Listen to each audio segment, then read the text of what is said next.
Let's talk about cannabis.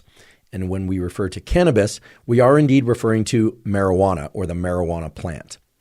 Now, cannabis plants come in different strains or different varieties. And those different strains are indeed different genetic strains.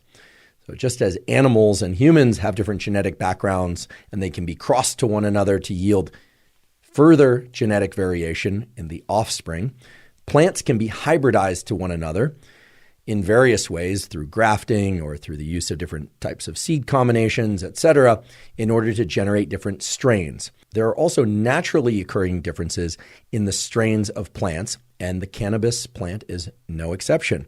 So, for instance, in the context of a discussion about cannabis and its medicinal uses and recreational uses, we need to distinguish between the sativa variety, the indica variety, a variety called ruderalis that's not often discussed, and hybrids of sativa, indica, and ruderalis. Before diving into the different strains of cannabis and how they impact the brain and body both similarly and differently, I want to emphasize that the cannabis plant contains a number of different psychoactive compounds. Now, the most powerful of those compounds is THC. The technical name for it is delta-9 tetrahydrocannabinol. But THC, as I'll refer to it, is just one of the psychoactive and biologically active compounds within cannabis plants. There's also CBD, which is technically referred to as cannabidiol. And cannabidiol, CBD, is known to be used for things like pain management, anxiety management, and other medicinal purposes. We will talk about the efficacy of CBD for those purposes, as well as believe it or not, some of the dangers of CBD, depending on where it's sourced and the dosage, etc. So we've got THC, CBD, and also CBN, or cannabinol. CBN is less often discussed. You're going to hear a lot less about CBN-containing products out there, CBN-containing medicines, but it is relevant to today's discussion, so it will come up a bit. Now, I will be sure to provide more specificity to what I'm about to say, but very broadly speaking, THC is largely responsible for the psychoactive effects of cannabis. That is, the changes in mood, the changes in bodily state and sensation, etc. Whereas CBD, and to some extent CBN, have profound effects on the brain and body, but they don't tend to give people the sensation of altered perception, altered mood, etc. Some people might say they are not the component of cannabis that, quote unquote, gets you high. Although today we will really drill into what the high itself represents in terms of chemical systems in the brain and body.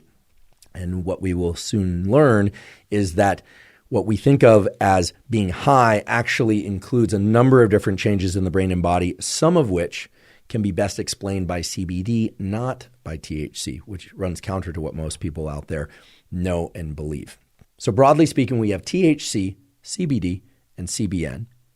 But I want to point out that the cannabis plant has over 70 different psychoactive compounds, many of which still have not been studied in isolation and in detail. So there's a big future of research for cannabis and for THC and THC-related psychoactive compounds, as well as for CBD and CBN.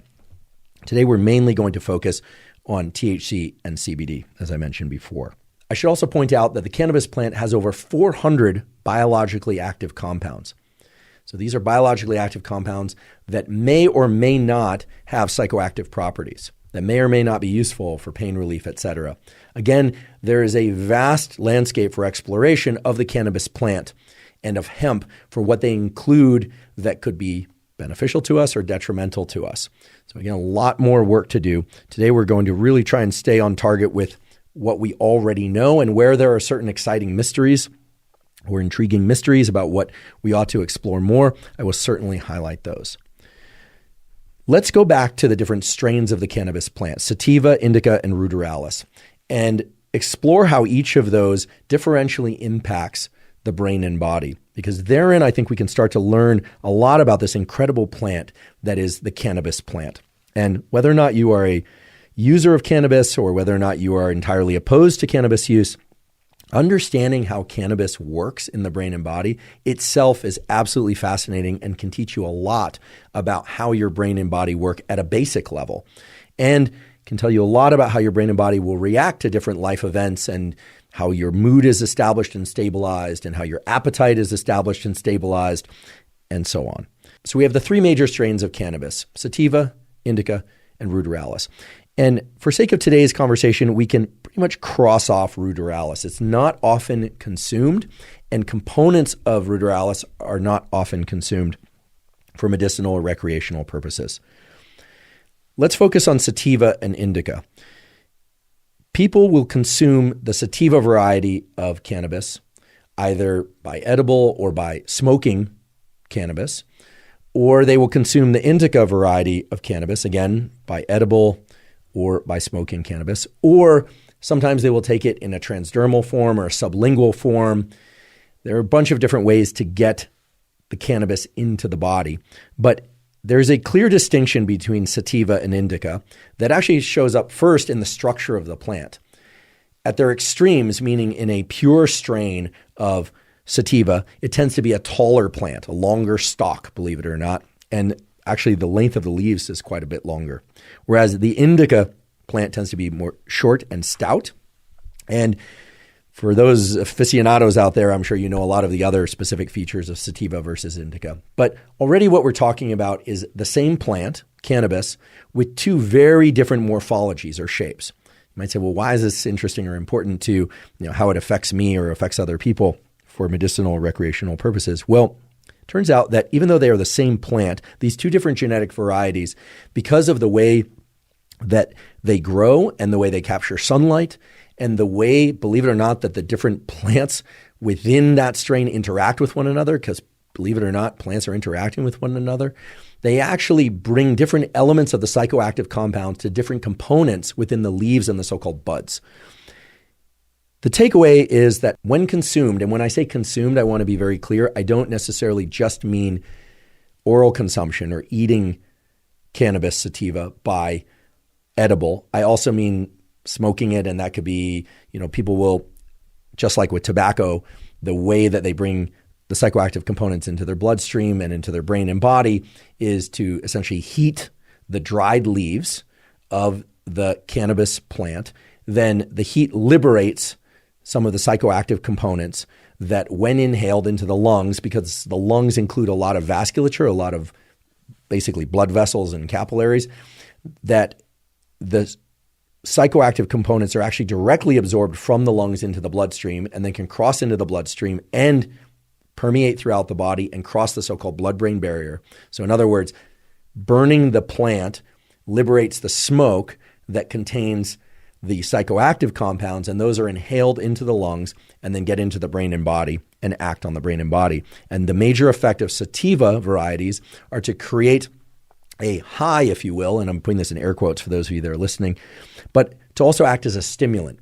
The sativa varieties tend to make people feel kind of invigorated, somewhat alert. It doesn't tend to be as much of a sedative as some of the other varieties. Some people report heightened sense of focus or heightened sense of creativity. We'll talk a little bit later on as to whether or not they actually are achieving heightened levels of focus and creativity, or whether or not they just perceive themselves to have heightened levels of focus and creativity. The sativa varieties tend to make people feel a little bit less susceptible to pain and noxious stimuli, which are basically stimuli that you don't like. So the sativa varieties are often prescribed or are used in the recreational context for pain management and relief. Basically, the sativa variety is known to include a sort of head-biased effect. So here we're talking about subjective effects, and of course these will vary from one individual to the next. Some people will smoke cannabis sativa or ingest cannabis sativa orally and will feel an entirely different array of effects. But most people, the majority of people, experience a sort of head-centered high alertness, focus, and a sense that they're more creative. Contrast that with the indica varieties of cannabis.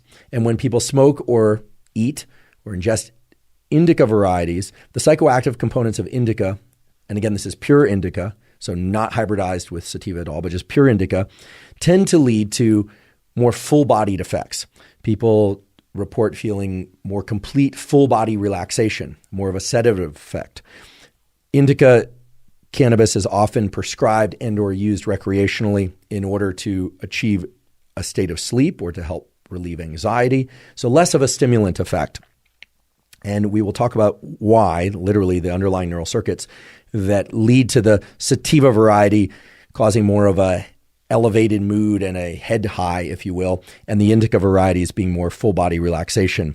One of the ways to remember the distinction between the effects of cannabis sativa and cannabis indica was relayed to me by a friend who actually was a chronic, meaning every day, all day, consumer of marijuana. He basically smoked marijuana for 20 years before quitting about 4 or 5 years ago. And he said that indica is often referred to as in the couch, meaning laid back in the couch. And that can help you remember that the indica varieties of cannabis do tend to be more sedative in their effects. Okay, so there's sativa and there's indica, and then now there are hybrid strains. So marijuana growers and people who specialize in creating novel varieties of the cannabis plant. Again, I'm using the words cannabis and marijuana more or less interchangeably here. They are very good at creating new strains of plant that might be 25% sativa and 75% indica, or vice versa, or 50-50, or 90-10.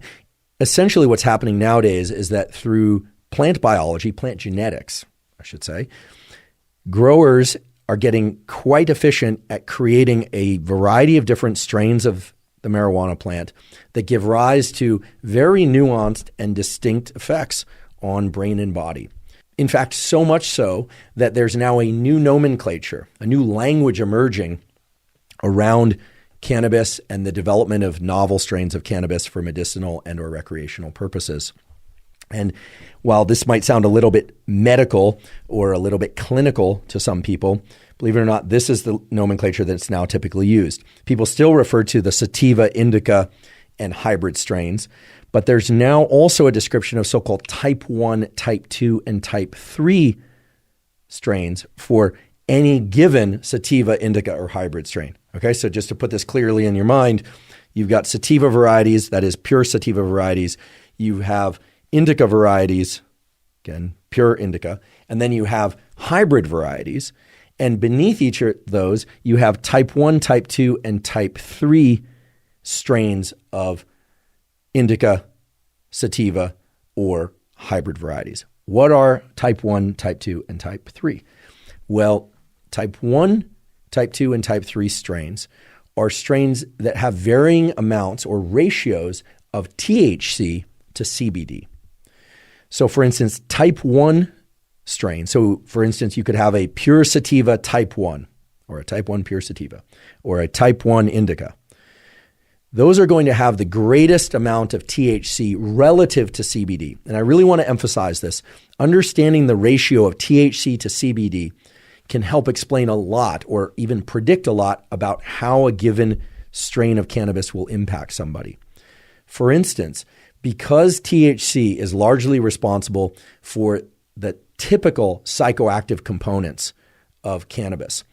So what I mean here is if somebody's ingesting sativa and it routinely makes them feel more energized, elevates their mood, it gives them a heightened sense of creativity. If that's what they experience and they're taking a type 1 version of that, that means that it's quite rich in THC and very little CBD. However, if they were to take a type 1 version of sativa and it feels far too strong, like too much energy, or they felt like they were too much in their head. Nowadays, there are strains of sativa that have been genetically engineered. And I don't mean by an engineer tinkering away with, gene engineering in a kind of CRISPR creating mutants, but literally by hybridizing, crossing different plants to one another, okay? Creating in a natural context, the same way plants in the outside world would sometimes hybridize to one another, creating a variety that's perhaps type 2, which is going to have less THC and more CBD, or a type 3, which is going to be very high CBD and very little THC. And the same is also true for the indica varieties. So I want to make sure that everyone understands this because it becomes very important for understanding the biology of cannabis and predicting positive versus negative effects of cannabis. Sativa has this kind of stimulant-like effect and tends to be more of a head high, if you will. Indica tends to be more full-bodied and lead to more in the couch, as I referred to it before, pun intended, deep relaxation, reduced insomnia, etc.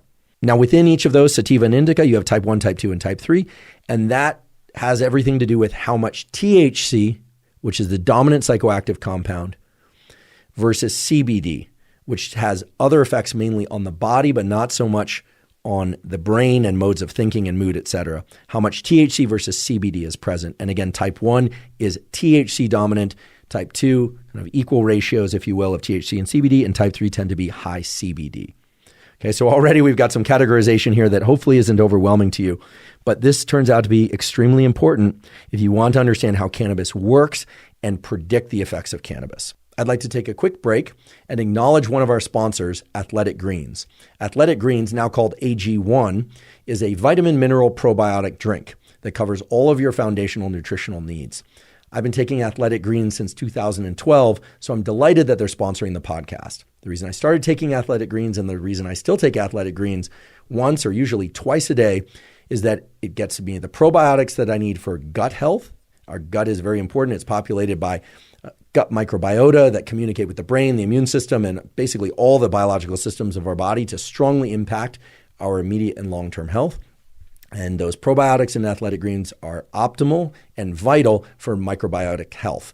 In addition, Athletic Greens contains a number of adaptogens, vitamins, and minerals that make sure that all of my foundational nutritional needs are met, and it tastes great. If you'd like to try Athletic Greens, you can go to athleticgreens.com/Huberman, and they'll give you 5 free travel packs that make it really easy to mix up Athletic Greens while you're on the road, in the car, on the plane, etc. And they'll give you a year's supply of vitamin D3K2. Again, that's athleticgreens.com/Huberman to get the 5 free travel packs and the year's supply of vitamin D3K2. Okay, so somewhat surprisingly, we're going to set aside cannabis. We're going to take what we know about sativa, indica, type 1, type 2, type 3, CBD, et cetera. We're just going to set that aside for a moment. Why would we do that? Well, we have to ask ourselves, why would any of these plants, why would any of these compounds, THC, CBD, sativa, indica, et cetera, why would any of that have any effect on us at all? And this discussion that we're about to have very much resembles the discussion that we had on a previous episode about nicotine. Because as many of you know, nicotine is a commonly used substance. In fact, if we were to look at the 3 most commonly used drugs, alcohol will be at the top of the list. Many billions of people regularly use alcohol or occasionally use alcohol. Many billions of people also use nicotine. It's the second most consumed drug. So more than 1 billion and probably closer to 2 billion people consume nicotine. And then the third most consumed drug is cannabis in one form or another. And many of you are probably shouting, what about caffeine? What about caffeine? Well, in the context of drugs, and in particular addictive drugs, caffeine doesn't quite rise to the list. But if we were to look at caffeine and included in that list, caffeine would be above all of those. Okay, but the most commonly used drugs are alcohol. Second after that is nicotine, and then cannabis. Nicotine, as some of you may know if you listened to the episode on nicotine, but even if you didn't, nicotine comes from the tobacco plant, and there are a few other plants that include nicotine, and typically it's brought into the brain and body by smoking tobacco, dipping tobacco, snuffing tobacco, or vaping nicotine. Nicotine exists in the outside world in these plants, the tobacco plants, but the reason it has an effect on the body is that there are so-called nicotinic receptors in the body. Now, those nicotinic receptors were named after nicotine, the compound, but they existed in the brain and body not because of the existence of a tobacco plant, but because there are other chemicals in the body that naturally occur, namely acetylcholine, that bind the nicotine receptor. Those chemicals, such as acetylcholine, that bind the nicotinic receptor in your brain and body, create an enhanced sense of focus, et cetera, et cetera. But nicotine from tobacco binds that same receptor, but with much greater affinity, and therefore also creates a state of focus, but a much greater one than we can achieve without nicotine. Okay, so you can see the nicotine episode if you want to learn more about that. In a very similar way, all of our brains and bodies, from the time that we are conceived, believe it or not, very shortly after conception, if we want to be accurate, very early conception, when you were in the womb, and still now, if you're listening to this, you have what are called cannabinoid receptors, because you also have endogenous cannabinoids. What do we mean by that? You have receptors which are like little parking spots that are present on cells in your brain and body. And what we call a ligand, which is basically just a chemical that's released, parks in that receptor and causes a number of different biological effects. Cannabis contains compounds that also bind to those receptors. But here I want to make a really clear distinction. We have what are called endogenous ligands. Those just mean chemicals from within us that we make naturally. Even if we never go near the cannabis plant or any other source of cannabis, we have chemicals that are created in us that park in those receptors and cause biological effects on mood, on perception, on the immune system, on hunger, etc. Again, without ever going anywhere near cannabis. We have these endogenous cannabinoids. So endogenous cannabinoids are floating around in us, or I should say they are released in us in particular ways, bind to these receptors and cause changes in mood, appetite, etc. They have many different effects on the brain and body. We will talk about those. But just like with nicotine, there are substances in the outside world. In this case, cannabis contains these substances, so things like THC and like CBD, that when ingested by smoking or vaping or by ingesting edibles, also will park in those same receptors, the cannabinoid receptors, and lead to biological effects. Now, it's a little bit misleading because we call them cannabinoid receptors as if they were there to bind cannabis, or just like we call the nicotine receptors nicotinic receptors. It makes it seem as if they were there in order to bind nicotine from tobacco. But that's not the way our brains and bodies evolved. Our brains and bodies evolved for these receptors to make use of chemicals that exist within us called, again, endogenous chemicals. And those endogenous chemicals lead to certain effects, as I mentioned before. The key thing here, if you haven't understood anything I've said up until now, please understand this. The key thing is that THC and CBD and the other components of cannabis bind to those receptors, those endogenous cannabinoid receptors, the ones that we naturally make, with much greater affinity and exert a vastly greater potency and effect on mood and perception, etc., than do our endogenous cannabinoids. Another analogy that one could take in order to understand this would be hormones like testosterone and estrogen. Many people, I would say all people, make testosterone and estrogen to varying degrees. It's going to depend on whether or not you're male, female, your age, whether or not you've gone through puberty, et cetera, et cetera. But let's just take testosterone, for example. There's testosterone circulating in your body. That's true if you're male or female. And there are receptors called androgen receptors. We could even call them testosterone receptors. And the testosterone binds to those receptors and has effects on cells. It causes hair growth, changes the voice. It can affect libido. It affects all sorts of things in the brain and body, depending on which organ and tissue you're talking about. But of course, there are people that take synthetic testosterone or derivatives of testosterone. And some of those derivatives, for instance, in the bodybuilding community and the sports community, they will take things like Dianabol. These are modified versions of testosterone that can bind to the testosterone receptor with much greater affinity, or I should say the androgen receptor with much greater affinity, and have supraphysiological effects that would essentially never be seen from testosterone that was endogenously released within the body. We could say the same thing for estrogen. There are estrogen receptors, they bind estrogen, okay? But if someone were to take synthetic estrogen or to ingest a plant compound that contains various estrogenic compounds, and those plants certainly exist out there, they can have supraphysiological effects on those receptors. Why am I telling you this? Well, many people believe that because cannabis, marijuana, is a plant, and plants grow out of the ground, and they're naturally occurring, and because we have receptors in our body that are there without the need to engineer them from some external source, right? They're in our genome, it programmed for it, and we're born with these things and we keep these things our entire life. Many people mistakenly think, these plant compounds are safer for us or better for us or are somehow appropriate for us to ingest. But that's simply not true. And here I'm not saying that cannabis is always a bad idea for people. There are certain populations and certain people for which it can be relatively safe recreationally. That's the truth. And there are other populations for which it can be downright dangerous recreationally or medicinally. And of course, there are medicinal purposes that are being explored, and we'll talk more about that.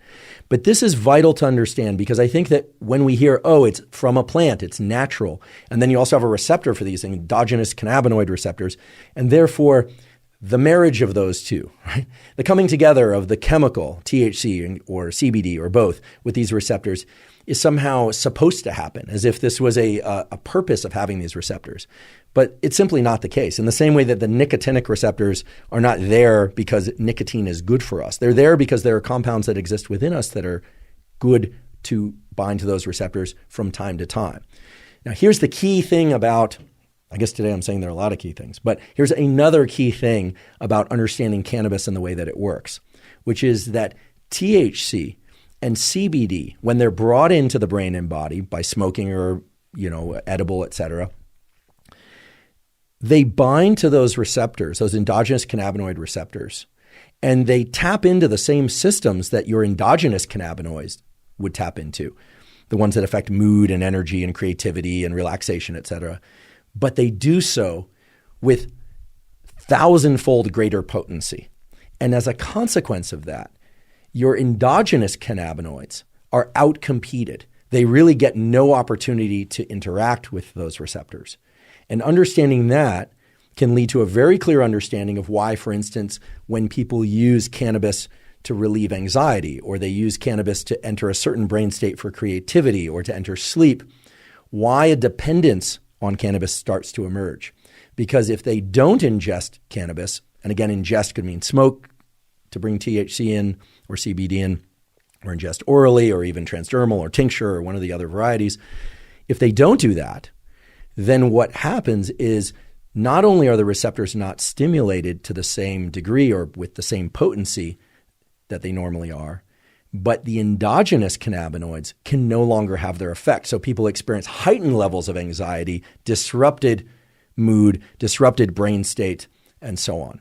Now, again, I want to be very clear that I'm not trying to paint a picture of cannabis as all bad or even partially bad. What I want to do today is give you as much information I can as to how cannabis works, how its different component parts work, how the different types of cannabis work, and point to some of the valid medicinal uses and some of the recreational uses, and then lay out the landscape for you as to who is really most at risk in terms of psychoactive components, immune components, and so on and so forth, so that you can make the most informed choice for you. I am not here to tell you what to do or what not to do. As I like to say, do as you wish, right? I mean, don't do as you wish if it harms other people or yourself, but do as you wish, but know what you're doing. So that's really my goal here. So as we begin to dive further into the biology, I think you'll start to get a clearer picture of why cannabis is so effective in some contexts, but also why it can create such massive suffering in other contexts because of the way that it outcompetes your own natural endogenous cannabinoid systems.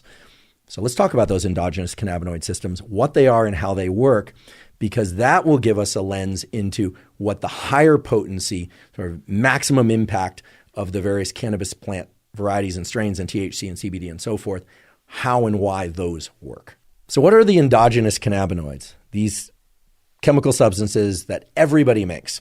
Right? You make them, I make them. You've been making them basically from the time that you were conceived, and you are going to make them until the time that you die. Whether or not they have the impact and the biological functions that I'm about to describe will depend a lot on whether or not you are using your own endogenous cannabinoids to park in those receptors that you also have from birth until death, or whether or not you are tickling those receptors or strongly activating those receptors using some external source like cannabis, THC, et cetera.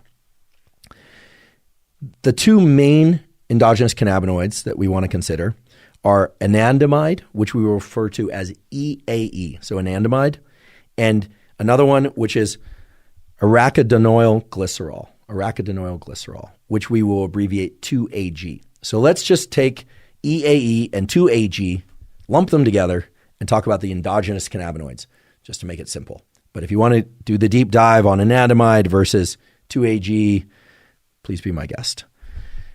The endogenous cannabinoids are released from neurons. What are neurons? Neurons are nerve cells, and nerve cells should be conceptualized like this. You have presynaptic neurons and postsynaptic neurons. Presynaptic neurons basically contain little vesicles, little bubbles full of neurotransmitter, which are chemicals.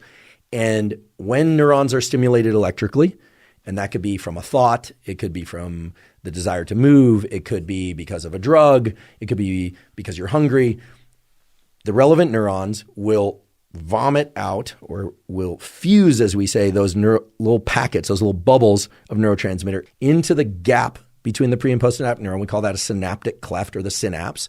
It's a little gap, a little space, and the neurotransmitter flows across that synapse, and some of it will park in little parking spots that we call receptors on the postsynaptic neuron side.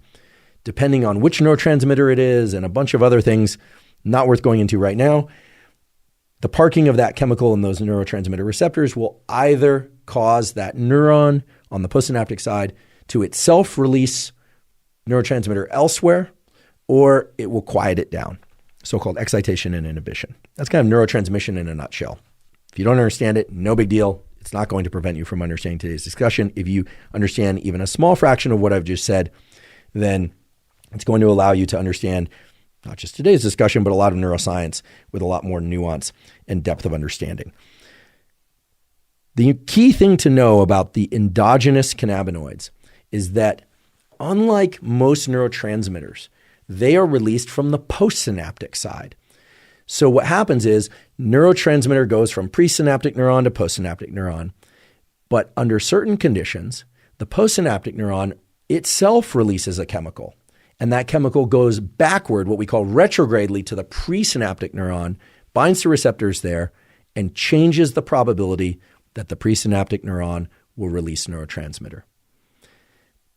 Put simply, endogenous cannabinoids tend to decrease the probability that a neuron will release neurotransmitter. They are sort of a brake on the system. They are a way of shutting down the communication between neurons, regulating it. Not to make it completely quiet, but to adjust the levels with a lot of nuance.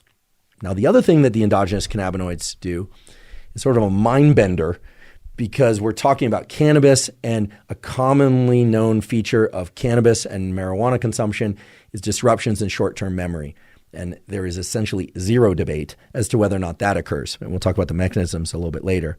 And yet, endogenous cannabinoids, the chemicals that you naturally release from these postsynaptic neurons that travel retrogradely back to the presynaptic neuron, actually can lead to strengthening of connections between the presynaptic neuron and the postsynaptic neuron through a process called long-term potentiation, or LTP.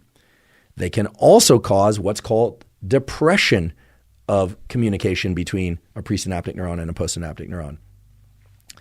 Long-term depression has nothing to do with depression as a psychological state or as a illness. Long-term potentiation and long-term depression simply refer to the probability that one neuron will be able to stimulate and activate another neuron. And as I just told you, the endogenous cannabinoids can either turn up the dial or turn down the dial. They can either increase the probability or decrease the probability that a given connection between neurons will function more or will function less. So if you think about the communication between neurons as a crosstalk, as a conversation, well, the endogenous cannabinoids can dictate whether or not that conversation is likely to occur or not to occur. Think of them as either, putting someone at the top of your text chain in your phone, which would be long-term potentiation, or essentially blocking their number, which would essentially be long-term depression. So if you're getting the impression that the endogenous cannabinoids are working in a number of different ways and it's not very straightforward, you're right. In fact, that's the message that I'd like you to take away. The endogenous cannabinoids are sometimes increasing neuronal communication. This can lead to increases in mood or increases in the likelihood that someone will talk a certain way or behave a certain way or feel a certain way. They can also lead to decreases in synaptic transmission, that is communication between neurons, in ways that will make somebody's mood lower or will make them less hungry or more hungry. And here's the really key thing. There are two kinds of endogenous cannabinoid receptors referred to as CB1 and CB2. And we can say with confidence that CB1 is highly enriched in the nervous system and especially within the brain. It's found not everywhere, but almost everywhere in the brain and elsewhere in the nervous system, so spinal cord and other aspects of the nervous system. CB2, the cannabinoid receptor, CB2 is largely located in the tissues of the body, including the immune system, the liver, even the genitals, etc. So what this means is that the endogenous cannabinoids are having these sorts of effects on neurons that I talked about, but they are also having effects on immune cells, on reproductive organs, on liver, on digestion, on hunger, etc., through mechanisms that are divorced from the function of the nervous system of neurons. Now, in reality, no system of the brain and body is divorced from the nervous system because the nervous system is controlling everything. It is really the master controller, and everything's feeding back to the nervous system, so it's a two-way street. But the simple way to think about it is CB1 receptors are mainly in the nervous system and CB2 receptors are mainly in the body, and endogenous cannabinoids, again, EAE, anandamide, and 2-AG, arachidonyl glycerol, are impacting CB1 and CB2 receptors. Today, we're mainly going to talk about CB1 receptors because they are the ones that are responsible for most of the familiar effects of cannabis. But the key takeaway at this point is to really understand that the major effects of your endogenous cannabinoids on these receptors, in this particular CB1, are very nuanced. It depends on context. It depends on which neurons. It's, sometimes increasing communication between neurons, sometimes decreasing it. And then along comes cannabis. And that cannabis, again, can arrive by smoking, by vaping, by edible. And cannabis contains THC and CBD that potently bind the CB1 receptor. And now the effects of the CB1 receptor being occupied by THC or being occupied by CBD are not very nuanced. In fact, they are very predictable.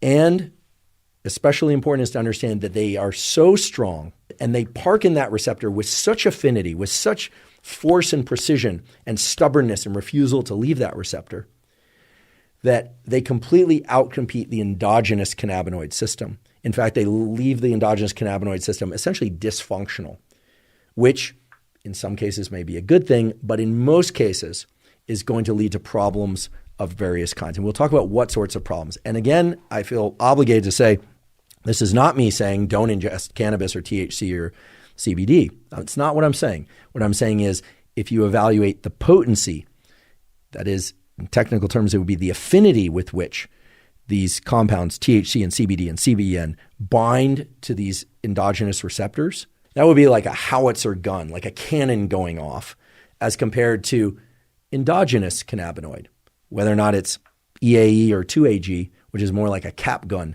level of activation, at least in this analogy. So now you have what, at least I would like to think, is a fairly complete understanding of the different varieties of cannabis, at least at a broad sweep, and the different biological effects that they can have, at least in terms of the major receptors and in retrograde signaling, et cetera, et cetera. Now let's take a step back into the real world and evaluate or think about what happens when somebody smokes cannabis or ingests cannabis by way of edible or a tincture or something of that sort. Cannabis is very fast to enter the bloodstream. In fact, within 30 seconds, it's going to enter the brain and permeate throughout the brain and body. That's very, very fast. I mean, when you contrast that with something like alcohol or even nicotine, depending on how the nicotine is delivered, that is a very fast delivery of the psychoactive and biologically active compound, which in this case is THC and CBD and probably some other things as well. So within 30 seconds, it reaches the brain and bodily tissues. And within 30 to 60 minutes, it's going to reach its peak concentrations and have its peak biological effects. Those aren't always the same thing, but in the case of cannabis, and again here I'm using cannabis as a kind of umbrella term for THC and CBD, the effects are going to peak at about 30 to 60 minutes after bringing those compounds into the body in some way or another. And the effects tend to last anywhere from 3 to 4 hours, although there's some variation on that depending on individual metabolism, whether or not somebody is familiar with the compound, believe it or not, psychologically familiar, but also biologically familiar, or whether or not it's a first-time use or occasional use, and so on. THC and CBD and other components of cannabis are highly what we call lipophilic. That is, they have an affinity toward, and they can actually pass through fatty tissues. Now, every cell in your body, but especially neurons, have a double layer of fat on their outside. And of course, when people hear fat, they always think, ooh, fat's bad, fat's bad. Everyone, most of the world seems to want to lose fat or bodily fat. Here we're talking about the fatty membrane, the barrier around each tissue. In this case, we're talking particularly about neurons. And THC and CBD and the other components of cannabis are highly lipophilic, so they can get into essentially all cells just simply by flowing into them. They will also remain in those cells for a long time. So I know that a number of people, depending on whether or not they get tested for work or for sport or otherwise for cannabis or CBD and THC, don't take this as a strict number, but typically if one ingests CBD or THC, smokes cannabis, ingests by orally, et cetera, doesn't matter. It's going to stay in that fatty tissue and can be detected for at least as long as 80 days after ingestion. And there's a whole industry as to, how to accelerate the clearance. And I should just tell you that just losing bodily fat isn't going to eliminate it from your system, maybe partially in those fat cells, but certainly intravisceral fat and other fatty tissue that's in and around the brain and body is going to harbor that THC molecule and the CBD molecule for quite a long while, at least 80 days. Okay, so if someone smokes cannabis or they ingest cannabis, very rapidly gets into the bloodstream, and the components that are psychoactive get into the bloodstream and are immediately able to access neurons and other cells and start having these effects of parking at those endogenous cannabinoid receptors and impacting the signaling between neurons, which leads to the subjective effects of cannabis, including THC and CBD. So let's talk about what those different subjective effects are. Again, this is going to vary depending on whether or not people are ingesting sativa varieties of cannabis. Just to remind you, those tend to be elevated mood, alertness, talkativeness. People who take sativa varieties tend to talk a lot more than they would otherwise. Again, there are exceptions to this. Of course, there are exceptions. I'm sure there are people out there shouting, although I guess if you're the quiet people who don't talk too much, you're probably not shouting, or if you're not doing it on sativa. Joke intended. But in any event, there are exceptions, but there are also general rules. And the sativas tend to meet people sort of mood elevated, energetic, again, the sort of head high. And indica varieties tend to do the opposite, more of a sedative, relaxant, etc. Why and how would they do that?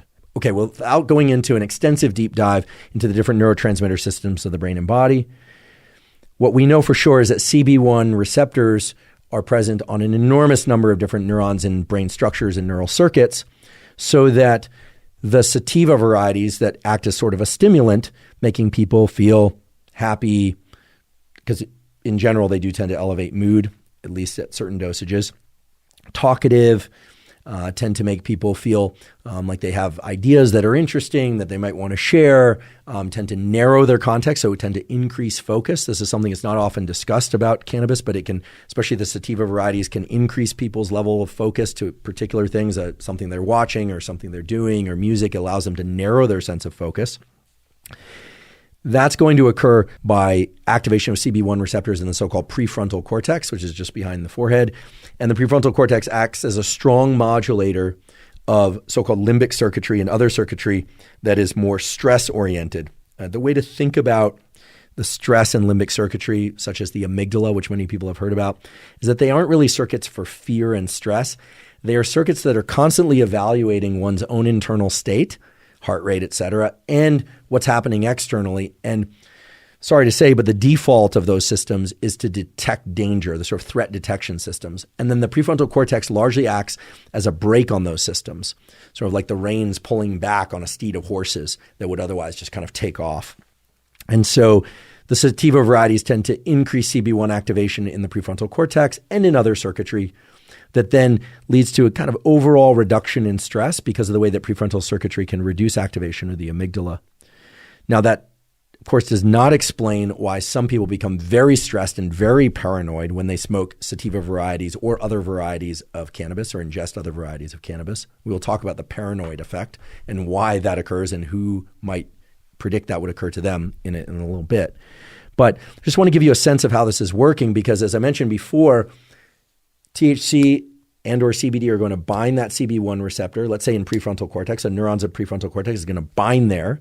And then there will be a retrograde signaling back to the presynaptic neuron. And in the case of prefrontal cortex, what's happening is it's increasing transmission, increasing the release of neurotransmitter in prefrontal cortex. However, at the same time, the very same THC and CBD that was brought into the system is binding the very same type of receptors, CB1 receptors, in other brain structures, such as the amygdala, and causing retrograde signaling back to the presynaptic neurons in the amygdala, but it's quieting the activation of those neurons. So this is interesting, right? We have the same compounds, THC and or CBD, brought into the body and brain, binding the same receptors, in this case, the CB1 receptors. But depending on where those receptors are located and which brain areas we're referring to, they are either causing heightened levels of alertness and activation of systems that are designed to make you talkative and alertness and mood, et cetera, focus, or they are causing suppression of those circuitries. So we have kind of a seesaw effect here where the same compound is increasing mood and alertness and focus in the prefrontal cortex and is decreasing stress and threat detection in the amygdala. And that's one of the reasons why, especially the sativa varieties of cannabis, allow people to enter these states of focus. Some might even say flow, although I don't want to go into what flow states really are. That's for a different discussion, and it's very poorly defined as it is. And I certainly don't want to give people the impression that cannabis increases flow states, because that's not always the case, and certainly most often is not going to be the case.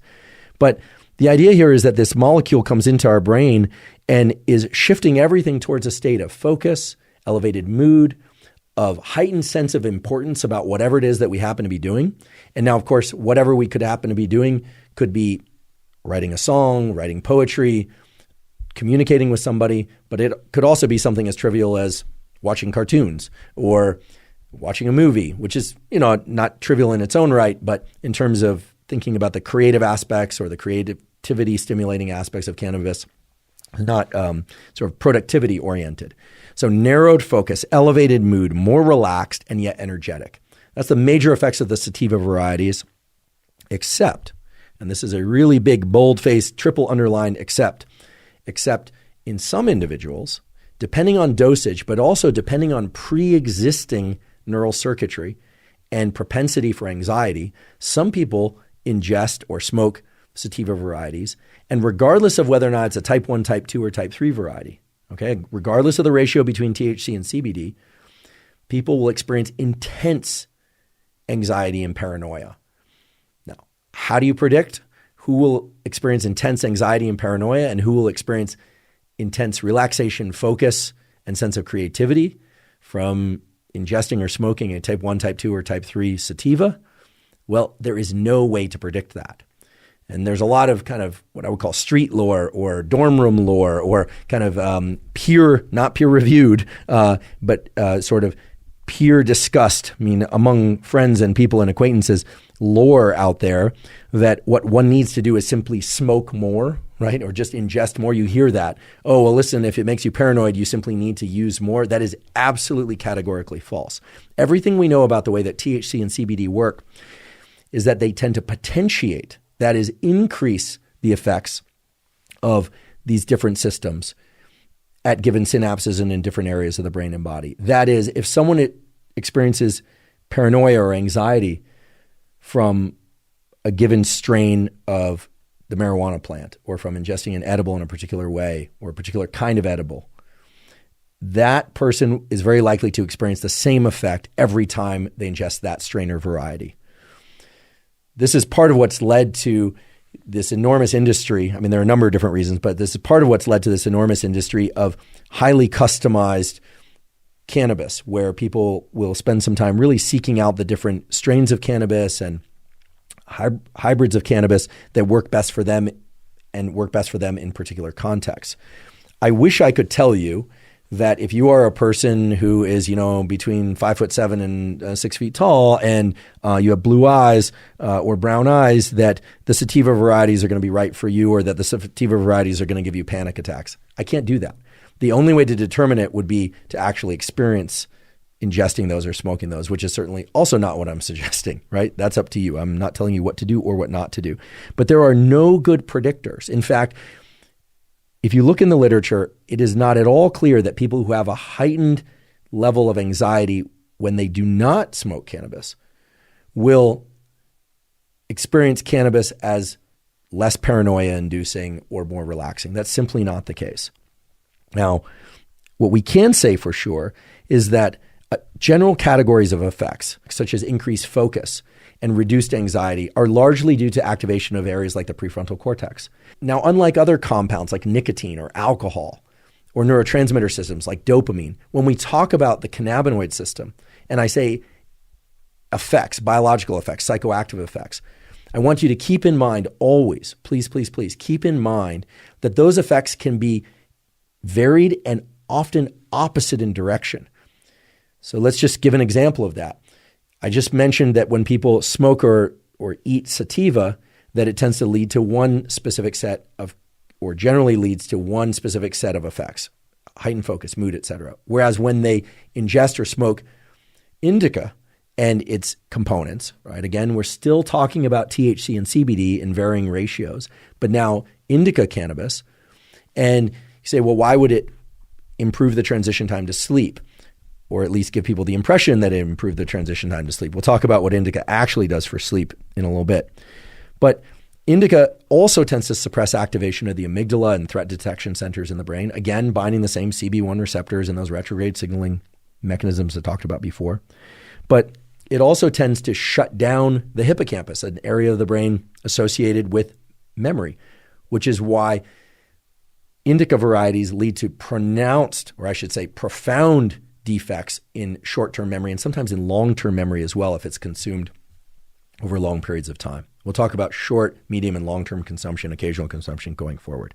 So what I'd like you to take away from this component of the discussion is, first of all, the mechanism of action by which cannabis impacts the brain and body, but in particular the brain, is going to be through CB1 receptors, and those CB1 receptors can lead to either an acceleration or a brake on particular biological mechanisms, and there are going to be a constellation of different accelerations and braking of different neural systems in the brain and body, depending on whether or not people ingest sativa or indica or some hybrid strain.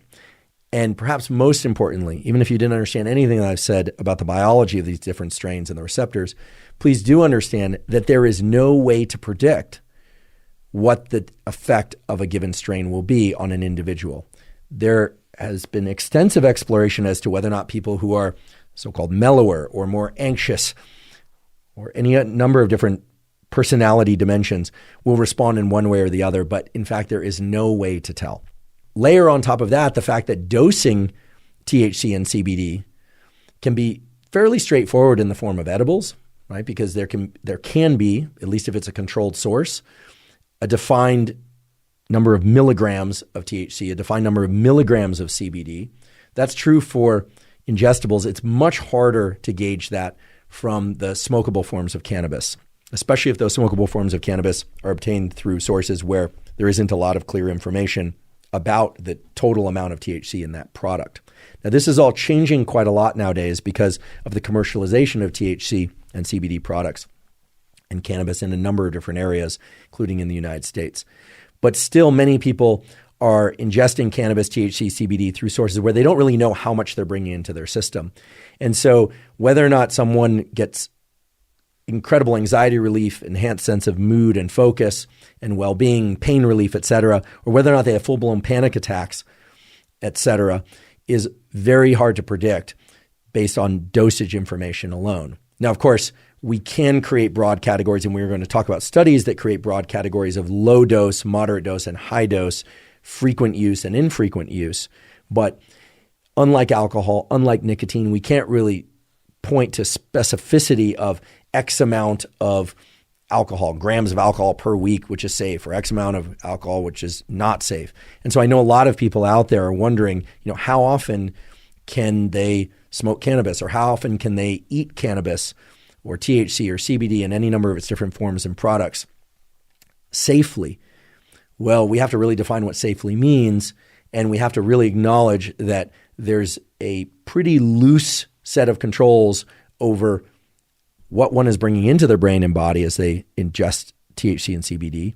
But even under conditions in which it's very controlled, It's very hard to predict what those effects will be. So before moving into specifics of taking cannabis or not taking cannabis, who should, who shouldn't, what the medicinal purposes are, and what some of the newer exciting data point to, I just briefly want to make a list, and I promise very briefly. I know I'm not often concise, but I do try to be thorough for your sake. I want to make a very brief list of the different brain areas that are impacted by THC and CBD and why THC and CBD have the various effects they do.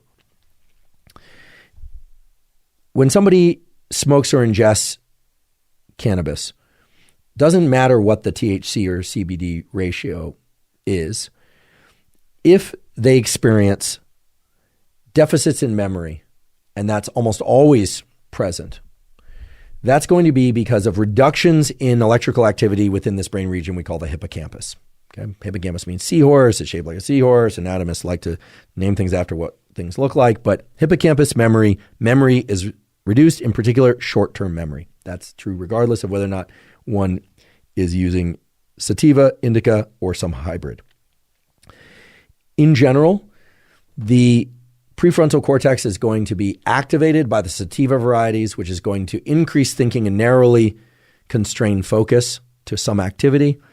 And that's more commonly associated with the sativa varieties. The indica varieties, as I mentioned before, tend to lead to a suppression of activity in prefrontal cortex, believe it or not, and turn off thinking and planning. This is why indica varieties are often used for relaxation and for promoting sleep. Regardless of whether or not sativa or indica variety, and again, regardless of the ratio of THC to CBD, there is a general suppression of neural circuits within the so-called basal ganglia and cerebellum. Basal ganglia and cerebellum are areas of the brain that are involved in action planning and withholding action. So that would be the basal ganglia, so-called go, no-go circuitry. And the cerebellum, which is involved in balance, but also motor planning and motor sequencing. This is why people who smoke marijuana, regardless of the strain, will tend to be less physically mobile. Other common effects are reddening of the eyes, dryness of the mouth. That's actually caused by the same general mechanism, which is a reduction in the secretion of saliva and of sort of tears and lubrication of the eyes from the lacrimal glands of the eyes because of the presence of largely CB2, but also CB1 receptors in the mouth and on the eyes. And there tends to be, especially with certain strains of cannabis, increase in appetite, the so-called munchies. And that has everything to do with very, very high density of CB1 receptors in the hypothalamus, and in particular areas of the hypothalamus, like the arcuate nucleus of the hypothalamus, other areas as well, of course, that have tons of CB1 receptors, bind THC and CBD, and activate the neurons that strongly stimulate appetite through two mechanisms. One is a cognitive mechanism of creating a preoccupation with food and anticipation of taste, as well as the experience of taste. So the narrowing of focus to what you want to go eat, right? You really crave, pizza. It seems to be high fat, high carbohydrate foods, but really crave pizza, and narrowing of focus so that you're not thinking about anything else, but also signaling from the hypothalamus to the gut, to neurons within the stomach itself that regulate blood sugar. So there are strong effects on blood sugar of THC and CBD that generally lead to increases in appetite. So two parallel mechanisms, one within the brain, one within the body, increasing appetite. Okay, so there's an array of different effects. And as I mentioned before, CB1 receptors are present all over the nervous system in the brain, the spinal cord. In fact, the presence of CB1 receptors in the spinal cord largely explains the fact that THC and CBD, to some extent, although it's not very well studied, can provide some pain relief. I should say some, because a lot of people perceive or believe that they experience more pain relief from cannabis than they actually do. It actually has a lot to do with a perceptual shift to basically focusing on other things. But there does seem to be some anti-nociceptive, meaning anti-pain effects of cannabis, THC in particular, and that is exerted largely through effects on CB1 receptors in neurons of the spinal cord. So a broad array of effects are taking place, regardless of what strain you take and whether or not you eat the cannabis or you smoke the cannabis.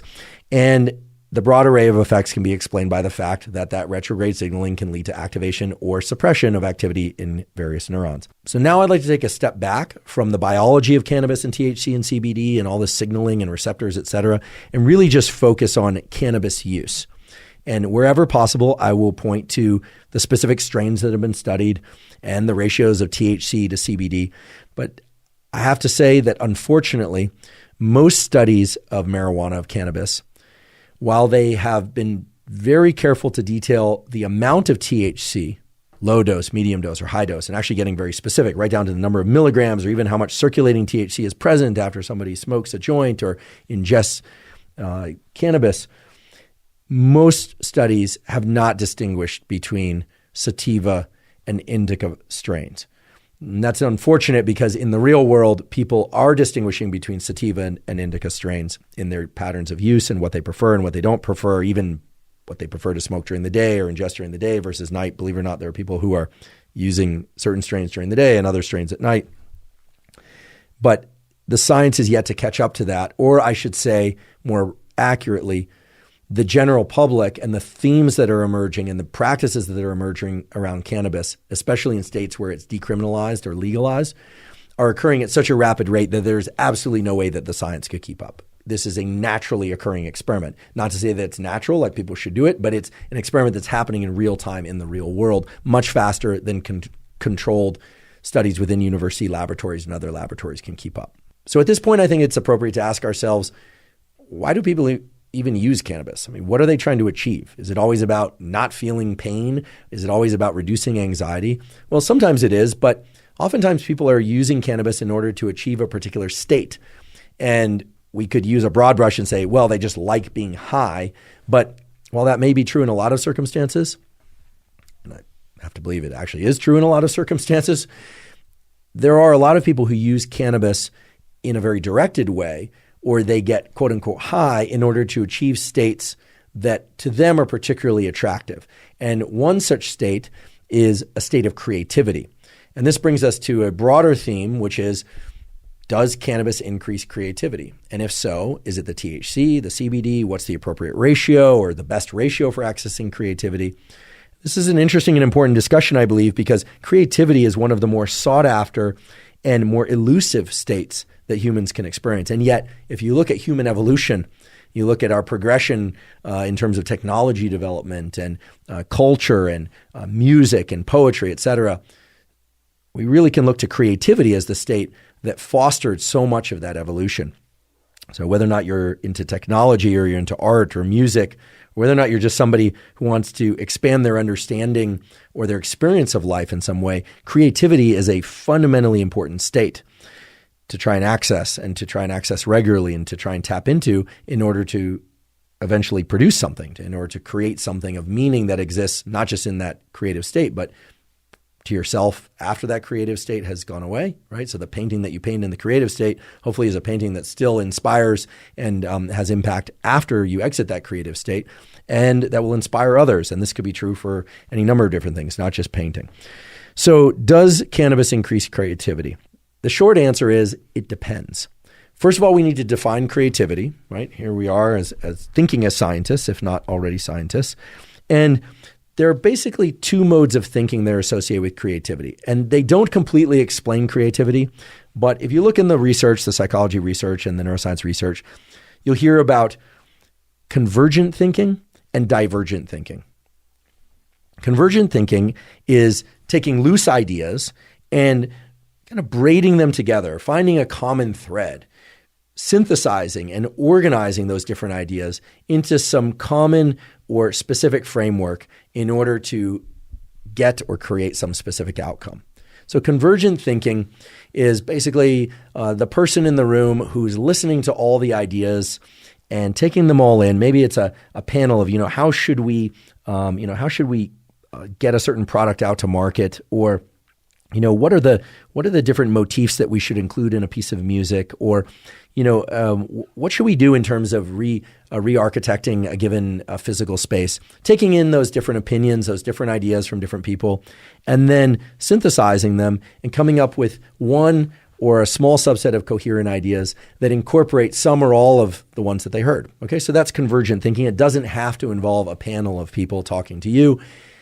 I use that as an example of what goes on inside your own head when you are engaging in convergent thinking. You're thinking, well, so-and-so said this, and I think that, and you're kind of braiding them through and trying to get some common theme, some common vector to emerge from that. Divergent thinking, on the other hand, is best described as brainstorming. It's exploring ideas and continuing to move into the variation and the vastness of ideas in hopes of eventually being able to converge on some novel idea or framework. Okay, so these are similar and related, but typically the creativity process involves first brainstorming and divergent thinking, and then in order to arrive at something, to actually create something, right? The verb create, not just thinking about what you might create, which occurs during divergent thinking, but actually creating something, a specific painting, a specific song, a specific body of literature, a specific scientific project or experiment, and so on. That usually involves convergent thinking. Now, these can be explored in the laboratory, and they can be explored in the laboratories through sets of different types of questionnaires or even tasks that you can give human subjects. And this has been done extensively. And across the entire body of data, and by that I mean literally hundreds of studies that have explored the relationship between particular neural circuits and neurochemicals, convergent and divergent thinking, we can arrive at a principle. And the principle involves a molecule that many of you have heard about before, which is dopamine. Dopamine is a neuromodulator. It's involved in motivation, and it tends to direct our attention to things outside of us, but it's also closely related to convergent thinking and divergent thinking and to the creative process. And therefore, it should come as no surprise that diseases of the nervous system, such as bipolar disorder, of which we've done an episode all about bipolar disorder, or schizophrenia, or mood disorders that impact the levels of dopamine, either make it way too high or way too low, strongly impact whether or not people will be creative. And I think the short takeaway that makes the most sense in terms of framing this, and we covered this on the episode on bipolar disorder, sometimes called bipolar depression, is that in professions where there's a lot of creativity required in order to succeed, so again, musicians, composers, artists, etc., you tend to find more manic depression. And manic depression, at least in the manic states, the hyperactive states, are correlated with elevated levels of dopamine. Likewise, it has been seen over and over throughout history that individuals that have mild forms of schizophrenia or even full-blown schizophrenia, many famous painters, for instance, or musicians, they are known to have elevated levels of dopamine, and they are quite creative. Now, that doesn't mean everybody who's creative has elevated levels of dopamine, although it's likely that their levels of dopamine are at least not diminished. And it doesn't mean that non-creative people have low levels of dopamine, so don't get carried away with the interpretation here. But the point is this. Dopamine levels strongly relate to the probability that you can engage in convergent and divergent thinking. And they do so in the following way. When dopamine levels are high, divergent thinking is more likely. That is, when people have a lot of dopamine circulating in their system, they tend to be very expansive with their ideas. They tend to brainstorm a lot. They tend to be comfortable and even want to or reflexively throw out a lot of ideas that sometimes even seem a little disconnected. Some people might think of this as kind of attention deficit, but it's not. It's really the idea of, throwing out disparate ideas, right? You hear sometimes, you throw things against the wall and see what sticks. Well, these people, that's obviously an analogy, but people are throwing lots of things against the wall and seeing what stick, and then seeing how the things that stick fit together. That's divergent thinking, and elevations in dopamine tend to increase divergent thinking. However, they tend to do this in kind of an inverted U-shaped way. For those of you that are watching on YouTube, I'm just drawing kind of a hump, obviously. And for those of you listening, just imagine a U, the shape of a letter U, and then just flip it upside down so it looks like a bump. Turns out that when dopamine levels are very low, there's a low probability of divergent thinking. When dopamine levels are high, as I mentioned before, there's a high level or probability of divergent thinking. But when dopamine levels go very, very high, then there's again a reduction in divergent thinking. In other words, there's a kind of a sweet spot of elevated dopamine for divergent thinking. And again, divergent thinking is critical for the creativity process, because creativity by definition is taking a novel set of ideas and arranging them in a particular way, or taking existing ideas and arranging them in a novel way that then you eventually converge on some new product, new idea, new song, etc. Now, convergent thinking follows a very different pattern. When dopamine levels are high, convergent thinking is not very likely. And when dopamine levels are low, convergent thinking is very likely. So here, using arguably a very reductionist view, we're looking at all of this thing we're calling creativity through a very neuroscience-y reductionist lens, we can say this. The creative process involves going into a state where you're willing to consider a lot of options, many of which seem distantly or not even connected to one another. And dopamine facilitates that divergent thinking state in which you are perfectly happy and, in fact, experience a kind of a joy, a elation, a comfort, and a pleasure in organizing all these different ideas that to anyone else might seem not that related. But when your dopamine levels are elevated, these all seem like great ideas and that maybe there are connections there, right? You're not accepting all of them as true and valid and interesting and combining them, but there's this idea that, it's worth entertaining the possibility, at least for moments. And then as dopamine levels drop, there is the process of convergent thinking, which is taking options down off the wall, saying, no, that doesn't fit with that doesn't fit with that, but that fits with that, and that can work. That feels right or sounds right or looks right. That's the creativity process. And so I think this is not just important for understanding cannabis, which we'll get back to in a moment, but it's important for understanding creativity and brain states in general. Brain states are not, as we would say, a square wave function. You don't just drop into a trench of creativity. Creativity is not an event. It's a process. And what I'm telling you is that it's a process that involves divergent thinking and consideration of a lot of different ideas. That's correlated with high, but not too high, dopamine. And then one has to transition into a state of convergent thinking, which is really homing in on the ideas that seem to have validity or that could have validity and getting rid of everything else. And that's associated with low dopamine. It's more about logical implementation and consideration as opposed to thinking about and considering everything. So let's now return to the question of whether or not cannabis and its different components increase creativity. And when you look at the literature on this, you find studies that very clearly point to a yes, it increases creativity. And it's not surprising, therefore, that cannabis can increase dopamine transmission, that is dopamine levels, in certain brain areas, in particular brain areas involved in thinking and planning. Okay, so cannabis increases dopamine in these areas, elevated dopamine increases divergent thinking, and divergent thinking is associated with creativity. And there are studies that support the idea that cannabis can increase creativity. However, there are at least as many studies that say that cannabis does not increase creativity, that cannabis increases consideration of multiple ideas, perhaps through elevation of dopamine and related systems, but that ultimately the ideas that converge from that are not truly creative ideas. At least they don't meet the criteria for creative brainstorming and extraction of ideas that are truly novel. So it doesn't increase creativity. So which one is it? Well, fortunately, there's an entirely distinct set of literature that has taken all the other literature into consideration, and here's where we arrive. So there's a really nice study that explored creativity in cannabis users, and we will provide a link to this study. First author is Emily LaFrance, and the title of the paper is somewhat amusing in its own right, which is, it starts with a question. Inspired by Mary Jane, of course, Mary Jane being one of the kind of old school versions of or ways of talking about cannabis or marijuana. Nowadays, people refer to it mainly as pot, has other names too, of course.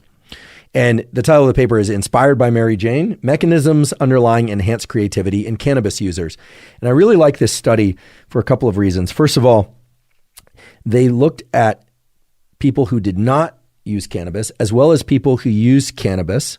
So they had two different groups, but they did not evaluate creativity of the cannabis users while they were under the influence of cannabis. They looked at the level of creativity in these cannabis users when they were not under the influence of cannabis and asked whether or not their ability to be creative was enhanced by cannabis. Now, we're going to compare this to studies in which people come into the laboratory and actually use cannabis, and then they evaluate creativity under that context. But this study has some unique takeaways that I think are really interesting. First of all, they did yes, see evidence for enhanced creativity. And when I say enhanced creativity, I mean within the context of this divergent thinking thing that I talked about a moment ago. And when I say enhanced, I mean significantly greater than in non-users, so people that don't use cannabis. So right now I can imagine that all the cannabis users are cheering, yes, cannabis increases creativity, makes people more creative than they would be otherwise. Well, this is interesting. We have to ask ourselves how that was accomplished. And it turns out that one of the major ways in which it was accomplished is that cannabis users, even if they are not under the influence of cannabis, are far more open to novel ideas, and they have a more explorative and sort of reduced anxiety, or I should say lower anxiety mode of thinking when they explore novel ideas, which is essential for divergent thinking. So they observe both enhanced divergent and convergent creative type thinking in cannabis users. And the source of that, they conclude, is, and here I'll just quote, cannabis users' higher levels of openness to experience are responsible for their enhanced self-reported creativity and convergent thinking test performance.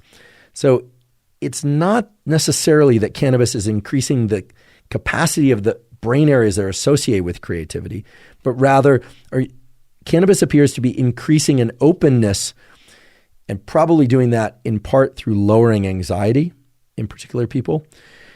And that openness is leading to inclusion of more ideas during the divergent thinking process, right? They're willing to consider throwing up more things on the wall to see if they stick, so to speak. So in their conclusions, they have a really nice statement. Again, I'll just read from the paper because they said it better than I ever could. Quote, while mainstream media has propagated the idea that cannabis expands the mind and enhances creativity, our results show the link between cannabis and creativity is largely a spurious correlation, meaning that it's not the case that cannabis increases creativity. But, and I inserted the but in this quote, but driven by differences in personality that are related to cannabis use. For example, openness to experience that are related to both cannabis use and augmented creativity. This is a real chicken egg argument. What do I mean by that? What I mean is this paper finds that people who are more open to experience are more likely to use cannabis, and people who use cannabis are going to be more open to new experiences. And that combination of features, openness to experience and what that openness to new experiences brings, enhances the convergent and divergent thinking that is characteristic of the creative process. So in short, cannabis increases creativity, but through changes in personality that tap into the creative process rather than directly impacting the neural circuits that, for instance, turn on creativity. And I have to say this study is really important because by exploring cannabis users not while under the influence of cannabis, they were able to tap into this very important, what I believe to be fact. Because if you think about a study in which you would have one group using cannabis and another group not using cannabis, and then you give them some task that taps into creativity, you will see effects, and very likely you'll see effects where cannabis might even increase divergent, convergent thinking and creativity. Those results have actually been published many times before. But given the varied effects of cannabis and THC that we talked about earlier through all of that complex signaling stuff, you can imagine that there will also be other studies, and in fact there are, where divergent and convergent thinking and creativity is not assisted by cannabis and might even be reduced by ingesting cannabis. However, if one considers that divergent thinking is absolutely crucial to the creativity process, and the range of things that one will explore will be enhanced by openness and by reduced levels of anxiety. So a willingness to explore different options, some of which might seem completely crazy. And cannabis increases the personality types and reduces the anxiety that create that sense of openness. Well, then it makes perfect sense why cannabis would increase creativity in certain individuals, but not directly. And this study, the one I just referred to, which I should say was published in the journal Consciousness and Cognition, and again, we'll provide a link to it, did a wonderful job of teasing out this impact of cannabis on personality, which then impacts creativity. So if somebody asks you, or if you're wondering, or if you feel like cannabis increases creativity, in some sense, the answer is yes, but the answer is yes because of the ways that it shapes openness to new ideas and can, I should say can because not in everybody, but can in some individuals reduce anxiety. What this means is that if you are somebody who experiences anxiety or increased levels of focus from cannabis, regardless of the strain, and here I have to imagine people are exploring different strains if they're exploring them at all, exploring different modes of delivery, smoking or ingestible, et cetera. If you're somebody who experiences anxiety, it's very likely that you won't have the increased openness to experience and divergent ideas that will facilitate creativity. However, if you are somebody who achieves heightened levels of relaxation and reduced levels of anxiety from cannabis, regardless of which strain we happen to be talking about, well then, yes, it will position you to be in a heightened state of creativity, at least as defined by convergent and divergent thinking. One of the more characteristic, or I should say stereotype, qualities of people that smoke a lot of marijuana or ingest cannabis through other means is their changed patterns of speech. In fact, there's a kind of a lore in the clinical realm that you can predict or get some strong indication as to whether or not somebody is a cannabis user or a pot smoker based on their voice and their particular tone of voice and their lack of inflection. There's a lot of speculation here, but fortunately it's been studied. So I'd like to discuss now whether or not cannabis can impact patterns of speech, both acutely, meaning while under the influence of cannabis, and over time in chronic cannabis users. And when I say chronic cannabis use, I want to be very specific what I mean. Chronic cannabis use does not necessarily mean that people are smoking cannabis or ingesting cannabis every day. Although certainly if they are, that qualifies as chronic use. Chronic use is regular use over time of anywhere from twice a week or more. So using cannabis once a month would not be considered chronic use, even if it's for many, many years. Using cannabis or ingesting cannabis in some way or form twice a week would be considered chronic use. And then, of course, some of you out there are going to ask me to split hairs and say, well, what if somebody uses it twice a month? Well, listen, the clinical literature and the scientific literature don't get that specific. And, of course, there are an infinite number of ways to arrange one's cannabis use, everything from zero, none at all, to constantly, every day, all day, and everywhere in between. But think of chronic use as twice a week or more. Think of occasional use as less than that, and realize that within the realm of chronic use, that or more can be anywhere from twice a week to every day to just in the evenings, etc. The effects of chronic use of cannabis, as I just defined it, on speech have been studied because of this characteristic drawing out of certain syllables, a slowing of speech, and in many cases, a total change or alteration in the way that people speak and use language, both when under the influence of cannabis and when not under the influence of cannabis, if they are chronic users. And here we really want to distinguish between THC and CBD and just make it really simple and say that CBD is not responsible for most of the psychoactive effects of cannabis, whereas THC is. And again, the ratio of CBD to THC is going to be relevant there, but let's just think about cannabis and THC as one and the same for this portion of the discussion, realizing that, of course, they are not exactly the same thing. There's an excellent study entitled Adults with History of Recreational Cannabis Use Have Altered Speech Production. And we will provide a link to that. First author, Adam Vogel. Really like this paper. It was published in the journal Drug and Alcohol Dependence. We will provide a link to it for you if you'd like to peruse it in more detail. The title itself, Adults with a History of Recreational Cannabis Use Have Altered Speech Production, tells you pretty much everything you need to know, except there's some important nuance in here because, as I mentioned earlier, people who smoke sativa varieties of cannabis oftentimes will become more talkative, much more talkative. However, whether or not people tend to rely on sativa cannabis use or indica cannabis use, there is a very consistent finding that people who are chronic users, again, twice a week or more, recreational use or medicinal use, undergo pretty profound changes in the way that they speak, but in a very specific set of ways. Now, first of all, the changes in speech shouldn't surprise us at all because both sativa varieties of cannabis and indica varieties of cannabis impact those brain centers involved in movement, the basal ganglia. Remember the go, no-go circuitry, the circuitry that makes you want to do things, and the circuitry that makes you want to withhold action. And it tends to shift the body and brain toward more inaction. And cannabis impacts CB1 receptors in the cerebellum, which is involved in motor planning, execution, and balance. So regardless of whether or not people are using cannabis of the sativa or the indica variety, there are disruptions in motor circuitry. And as you may have heard if you listened to our episode with Rockefeller professor Dr. Eric Jarvis, who works on speech and movement, speech is movement, right? The movements of the mouth, the movements of the hands, those are intimately related in terms of our speech. In fact, the centers of the brain involved in hand movements are part of the speech areas and vice versa. Eric actually pointed out that if you put your hands behind your back, provided you normally do have use of your hands, it actually will reduce your fluidity of speech. And so I'm going to put them back in front of me now. The point is, smoking marijuana or consuming marijuana by edible changes one's speech and does it in a very specific way.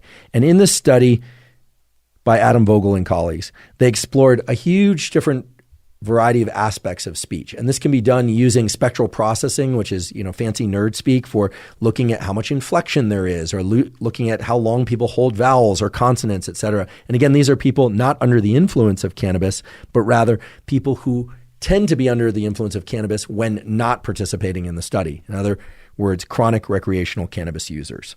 So what are the two major shifts that cannabis causes on our patterns of speech? Well, the first one is a change in what's called spectral tilt. Again, that's fancy nerd speak for vocal effort and intensity. So I'm not a pot smoker, I confess. But if I were to say the sentence, vocal effort and intensity are important components of speech, that's the way I would say that sentence if I was striving to enunciate very carefully and to accent certain words and syllables. A pot smoker or somebody who uses recreational cannabis fairly often would have reduced spectral tilt, aka vocal effort intensity, and might say, spectral tilt is vocal effort and intensity, and it differed between groups and appeared to change in line with the duration of abstinence from cannabis use. That, I think, is not a far cry from the change in spectral tilt that they observed here. In addition, there are changes in verbal timing. That is, pronunciation of words and accenting particular syllables of words in people that consume cannabis or smoke cannabis. So rather than emphasize particular words within a sentence, so again, I'll just use a sentence from the paper so that you can gain more knowledge from the paper. Cannabis, and I'll say it the way that I would say it since I'm not a cannabis user. Cannabis, marijuana, is the most commonly used illicit drug in the world, with approximately 4% of adults aged 15 to 64 years reporting recent use. And the citation is from the United Nations Office on Drugs and Crime, 2019. So that would be the way that I would typically read that sentence. And having gone into the data on this paper and, of course, evaluated references therein and listened to some of the spectral analysis that they include as data, you can literally go into these papers online and hear recordings of people who are cannabis users or non-cannabis users. And I'll try and give you a clear sense without picking an extreme example of how somebody who's a fairly consistent or even occasional cannabis user might read that very same sentence. Cannabis, marijuana, is the most commonly used illicit drug in the world, with approximately 4% of adults aged 15 to 64 years reporting recent use. And the citation comes from the United Nations Office on Drugs and Crime, 2019. Now, you'll notice that wasn't a dramatic difference. And of course, I could have taken the liberty to pick an extreme example of the sort that they did occasionally observe in evaluating subjects for this paper. I could have said something like, cannabis, marijuana is the most commonly used illicit drug. But frankly, that would have been selecting an outlier example, and I don't want to do that. I don't want to skew the data, as they say. Rather, if you heard the first time I read the sentence and the second time I read the sentence, what's mainly different is the difference in the amount of enunciation and accenting of particular words and symbols within a sentence. So the total content that's delivered is exactly the same. And while I wasn't measuring my pace, the overall rate of communication is essentially the same. but there's less sort of lilting and falling of the voice and less accenting. That's the major consistent effect of cannabis use. Now, of course, there are examples of people who are using a lot of cannabis and it impacts brain centers involved in movement and speech, so much so that they really do have the really drawn out kind of nah. And oftentimes this will be detected in the laugh. You know, there's this sort of stereotypical stoner laugh, as it's sometimes called, rather than say, ha, ha, or that's a fake laugh, obviously.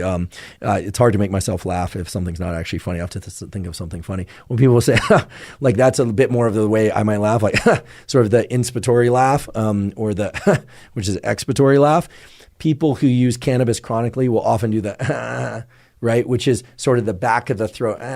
It's sort of it's neither inspiratory nor expiratory laugh. And believe it or not, there's an entire literature on inspiratory, inhaling, versus expiratory laughs.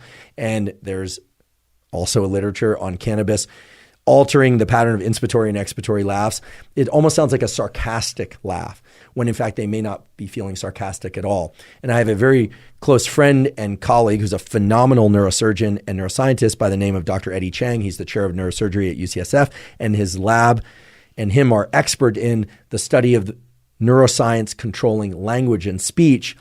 And he often tells me that he can predict with almost certainty whether or not somebody is a regular cannabis user based not just on the patterns of speech that they use, but even just by recording specific neurons in their brain that underlie the laugh reflex and certain patterns of speech. So this idea that cannabis use changes your ability to speak and enunciate clearly does appear to be true. And the stereotype that cannabis use tends to create more of a drawl or kind of a if you will, a laziness in the laugh and some of the reflexive enunciations that people use does also appear to be true. And I say all that, of course, with the caveat that many people out there will know individuals, or perhaps you yourselves are individuals that may use cannabis, but that have incredible articulation, probably better than mine and better than other people out there who speak for a living. So I'm not saying that 100% of people that use cannabis regularly can't speak well or clearly. That's simply not what I'm saying, and I don't want to communicate that idea at all. But it is the case that people who are regular cannabis users are impacting the neural circuits involved in movement. Movement also controls speech, and therefore cannabis is impacting speech. Now I'd like to turn our attention to whether or not cannabis can increase sexual activity, sexual desire, and or sexual function. So we're going to be talking about libido, about sexual desire, and about effects of cannabis on hormones. And while this might sound like a discussion that's purely oriented towards recreational use of cannabis, that is, people using cannabis to heighten or increase their sense of arousal for sexual activity, it actually ventures into the clinical realm too, meaning there have been excellent peer-reviewed studies that I'll describe to you in a moment, exploring the use of cannabis, or THC more specifically, for something called hypoactive sexual desire disorder, which refers to a persistent or recurrent deficiency or absence of sexual fantasies and thoughts and or desire for or receptivity to sexual activity. This is a disorder that is fairly common, anywhere from 6 to 9% of people, both males and females. It used to be considered higher prevalence in females than in males, but now those numbers seem to be evening out. So basically, there are anywhere from 6 to 9% of people out there who have very diminished sexual desire. And so a number of those people are interested in figuring out ways to increase their amount of sexual desire. And of course, there are people in the general population who may not have hypoactive sexual desire disorder who are interested in using cannabis recreationally in order to increase their desire for or their experience of sexual activity. Now, first, we have to acknowledge that sexual desire and activity is a complex set of processes, meaning it's not just one event, sex, the verb. It involves arousal, it involves sex, the verb, and it involves a whole set of mindsets and emotional states that vary tremendously between individuals. But once again, we can distill out a few basic principles, and I should emphasize these are by no means the only chemicals and neural circuits involved in the sexual arc, as we'll call it, desire, the act of sex, etc., but they are central to it. They are vital to it. They would be considered what I would call necessary but not sufficient. Okay, so there'll be other chemicals involved too, but the main chemicals in neural circuits are those involved in dopamine. So the so-called mesolimbic reward pathway, in particular a brain structure called nucleus accumbens, which we'll talk about more in a moment, is vital to all motivated behaviors and to the seeking out of all particular types of pleasurable experiences, and sex is no exception. So when we hear that the nucleus accumbens is activated, that almost always means that dopamine has been released in that area and other areas of the brain and body, and we can consider dopamine central to the desire for, pursuit of, and act of sex. In addition to that, there are molecules like oxytocin, which are involved in pair bonding, and they're going to be neural circuits specific to the oxytocin circuitry. But in terms of sexual arousal and sexual behavior, it's really the dopamine pathway and this nucleus accumbens which are especially vital. That allows us to address the question, does cannabis increase, decrease, or have no effect on sexual desire and or the ability to have sex? And therein we will find some very interesting answers, because once again, it will point to the fact that the effects of cannabis on different individuals can be highly divergent, meaning in one set of individuals, cannabis will make them far less anxious. And in another set of individuals, the same strain of cannabis at the same dosage will make them extremely anxious. The same can be said also of sexual activity. And this was beautifully illustrated in the context of sexual desire in the journal Psychopharmacology in a paper published in 2017. The title of this paper is Individual Prolactin Reactivity Modulates Response of Nucleus Accumbens to Erotic Stimuli During Acute Cannabis Intoxication, an fMRI pilot study. So I'll give a little bit of definition to some of the terms in the title that will make it easier for you to understand the paper. But then I'll just march through the results because they are very straightforward and easy to understand and very interesting. fMRI is just functional magnetic resonance imaging. So basically, subjects in this experiment came into the laboratory. They were either people who had not used cannabis before or who had used cannabis before. They were placed into a brain scanner, one of these fMRI devices. It looks like a tube that people are sort of backed up into, and then they can view images in there, and their brain can be imaged without having to remove any skull or drill into the skull, no neurosurgery.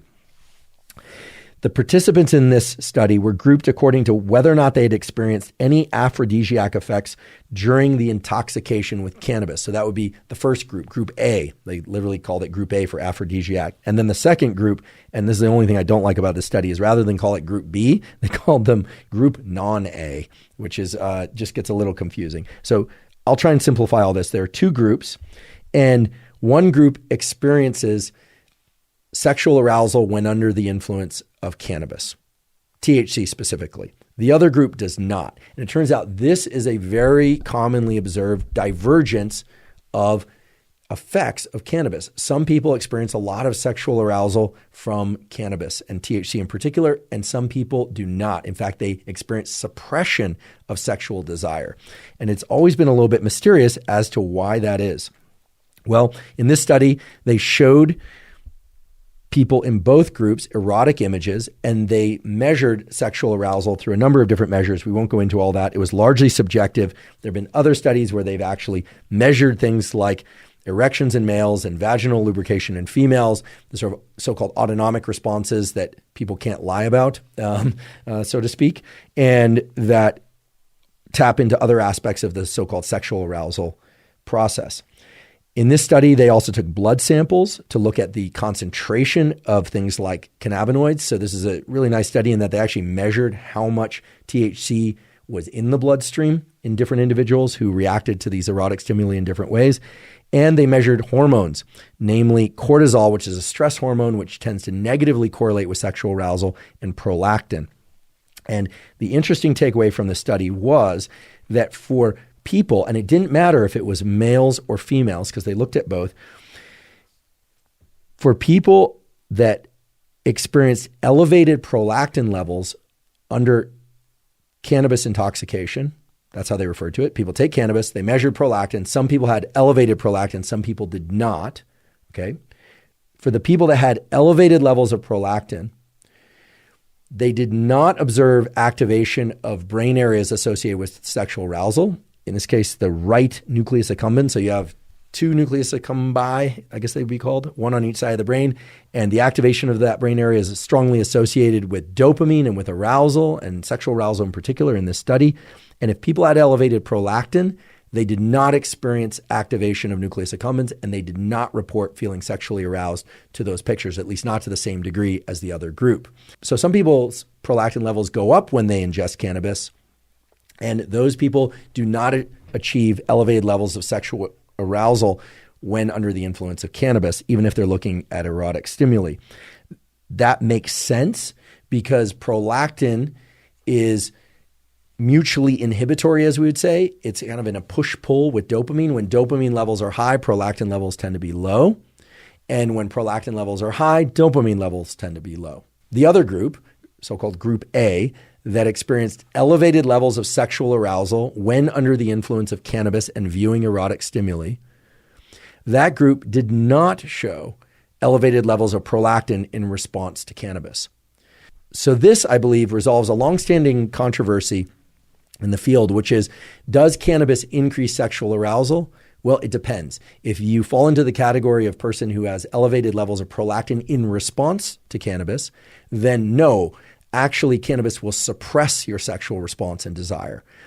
If, however, you are in the category of person that does not have elevated levels of prolactin in response to cannabis, well, then erotic stimuli can potentially, and in fact do, increase sexual arousal in the majority of individuals. Now, many of you are probably hearing this and wondering whether or not you fall into one category of individual or another. And the key thing here to understand is that levels of prolactin heading into the study did not predict whether or not people would respond to cannabis with elevated or non-elevated or even reduced levels of sexual arousal. It was whether or not people's prolactin levels went up or did not go up that predicted whether or not their levels of arousal would go up or not. So if you are somebody who, yes, does experience elevated levels of sexual arousal and function when under the influence of cannabis, well, that's very likely that cannabis does not increase your prolactin levels, at least not to a significant degree while you're taking it. And if you are somebody who does not experience increases in sexual arousal or function, or even diminished sexual arousal and function when under the influence of cannabis, it's very likely the cannabis is increasing your levels of prolactin. Unfortunately, there's no way to know or predict based on some other measure. I think the outcome measure, that is increased or not increased or even reduced sexual arousal, is really the litmus test by which one can figure that out. While we are on the topic of the effects of cannabis on sexual function and hormones like prolactin, it's probably worth mentioning that cannabis has been studied extensively for its impact on other hormones. And we can summarize those literature in the following way. And here I'm referring to studies only on adults. We will talk about the developing brain and body in a little bit. But it is very clear that smoking cannabis increases prolactin levels. Very, very clear. Now, you might say, didn't you just describe a study about a set of individuals whose prolactin didn't increase, and as a consequence, their level of sexual desire went up? Yes, there are a subset of individuals for which that's true. But people who smoke cannabis do experience increases in prolactin, and that's especially pronounced in people that smoke cannabis more than twice a week. So this is important. Prolactin, as I referred to earlier, is reciprocal or mutually inhibitory with dopamine. One way to think about this is in the context of the normal sexual arousal arc, whereby dopamine is increased when people are sexually aroused, but then after orgasm, both in males and females, prolactin levels skyrocket. This is actually what creates the so-called refractory period for males, during which they cannot achieve erection again for some period of time. That relates directly to how long the prolactin increase lasts. Okay. Prolactin is also increased in new parents of all species, including humans, which at least partially explains some of the reported or typical reductions in sexual desire and activity in new parents. Now, there are other reasons for that too, sleep deprivation, but nature is smart and has arranged a set of hormones and circuits in the brain and body such that when tending to a newborn is the most important thing, it reduces the importance of producing more children and sexual activity in those moments and days and weeks, sometimes longer. So when prolactin levels are up, dopamine levels are down. Smoking marijuana more than twice a week significantly increases prolactin.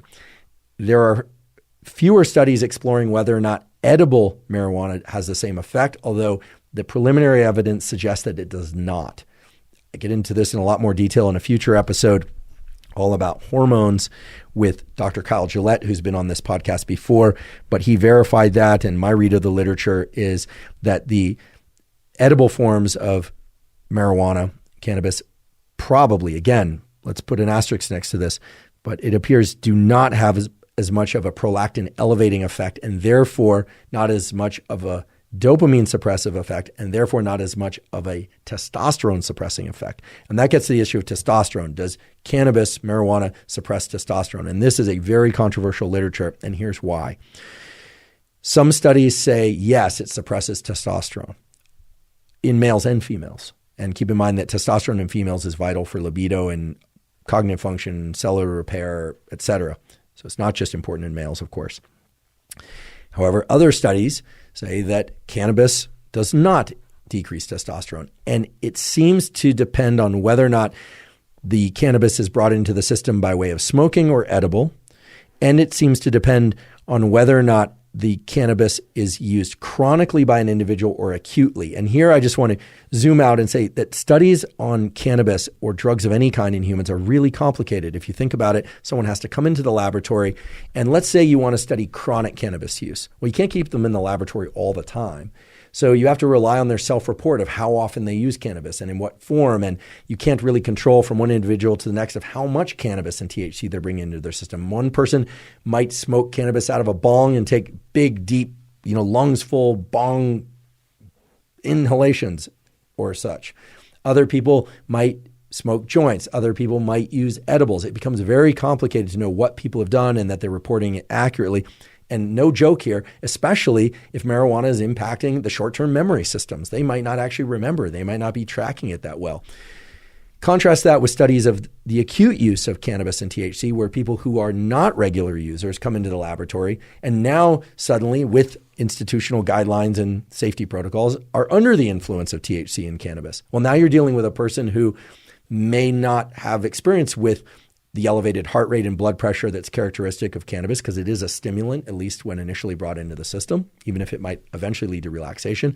So now you've got someone who's anxious or somebody who's not anxious, who's deeply relaxed, and you're trying to study these effects. So it's a moving target of sorts. And it's very complicated to study marijuana and cannabis and its various derivatives in this way. Now you can probably appreciate better as to why there's so little nuanced data about sativa versus indica versus different ratios of CBD and THC. It's really difficult to do these studies in the first place. That said, the general rules are smoking marijuana increases prolactin in men and women, which will reduce dopamine and testosterone. Smoking marijuana chronically, meaning more than twice a week, does appear to reduce testosterone significantly and elevate so-called aromatase enzymes, which are the enzymes that convert testosterone into estrogen. This might partially explain the effect that occurs in about 35% of males, which is gynecomastia, which is a development of breast tissue in males, in particular young males who have elevated levels of testosterone or who are taking exogenous testosterone for testosterone replacement therapy, or if they're taking high doses anabolic steroids, or in females, the increase in breast size, which is due to additional estrogen from testosterone converted to estrogen. So it does appear that marijuana and cannabis increase estrogen, reduce testosterone, increase prolactin, especially in chronic users. Now, I'm sure that some people out there will say, well, their testosterone levels are exceedingly high or they are fine, meaning the constellation of symptoms associated with low testosterone and elevated estrogen are not present in them. That probably means one of two things, or both. They either had elevated levels of testosterone to begin with, so their ceiling was higher, so bringing it down didn't have that much of an effect, or that they have very low levels of aromatase in their system.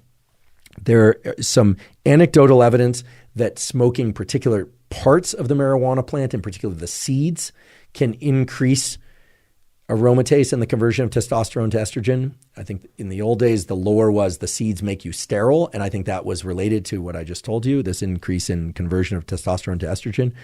There's a vast literature on the effects of cannabis on fertility. It does seem to alter sperm motility and sperm health and function when taken chronically more than twice per week, in particular high doses of high potency THC.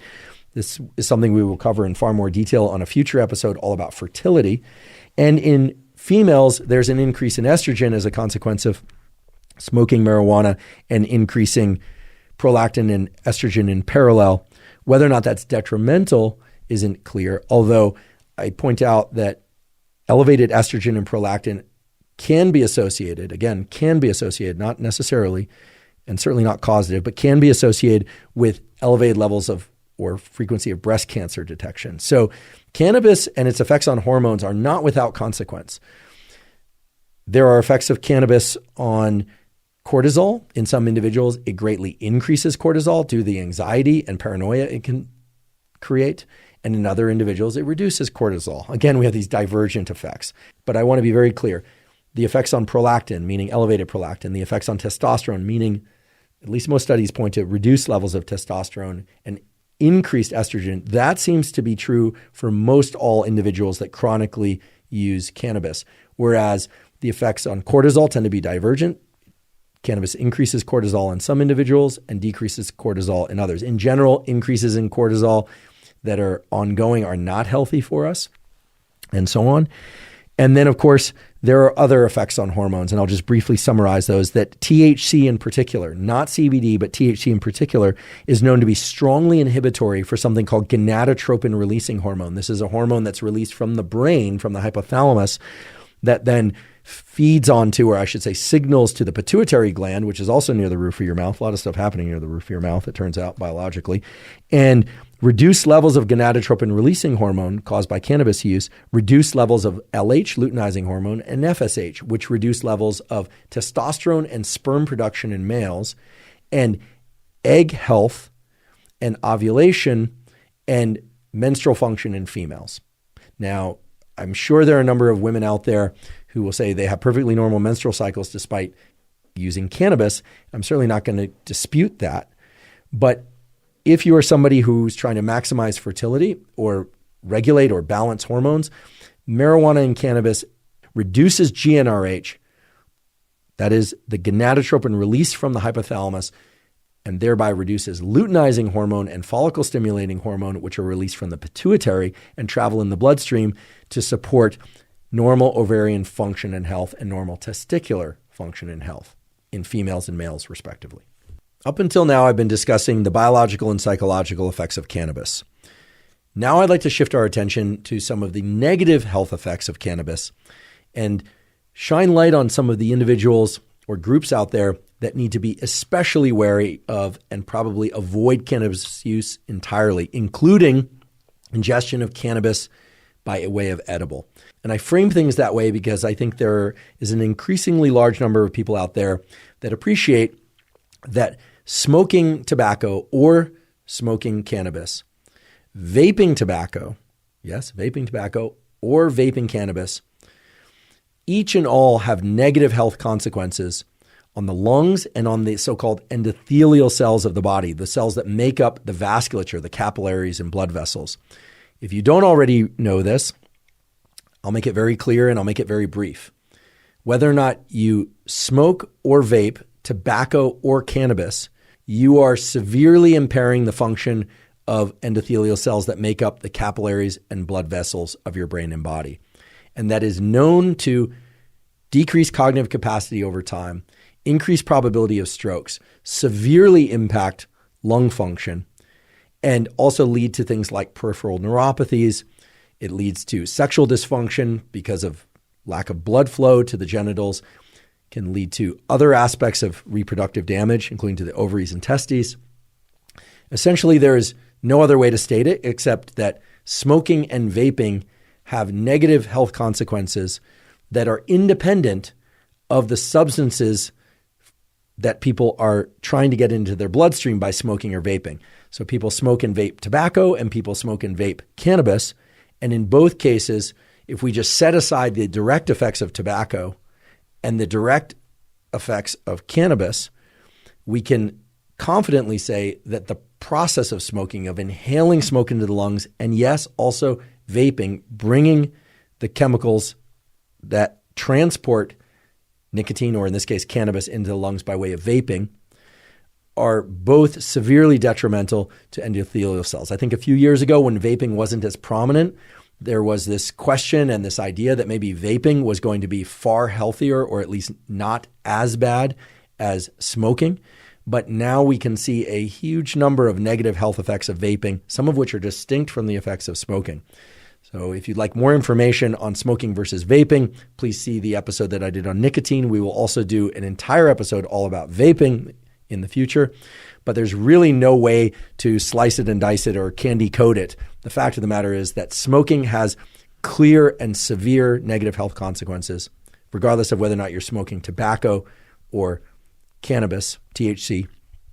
And vaping has negative health consequences, whether or not you're using the vape to bring in nicotine or THC or some combination of THC and CBD. That's simply the way it is. With that said, now I'd like to focus our attention on the direct effects that cannabis has, either by way of THC action or by way of CBD action, in terms of positive or negative health effects on the brain and body. And we're going to explore that first as a function of age. And the reason we're going to do that is related to a fact that I mentioned at the beginning of the episode, which is that the CB1 and the CB2 receptors, the two receptors for cannabis, to which THC and CBD and CBN and all other psychoactive compounds in cannabis bind to have their actions, are present throughout development.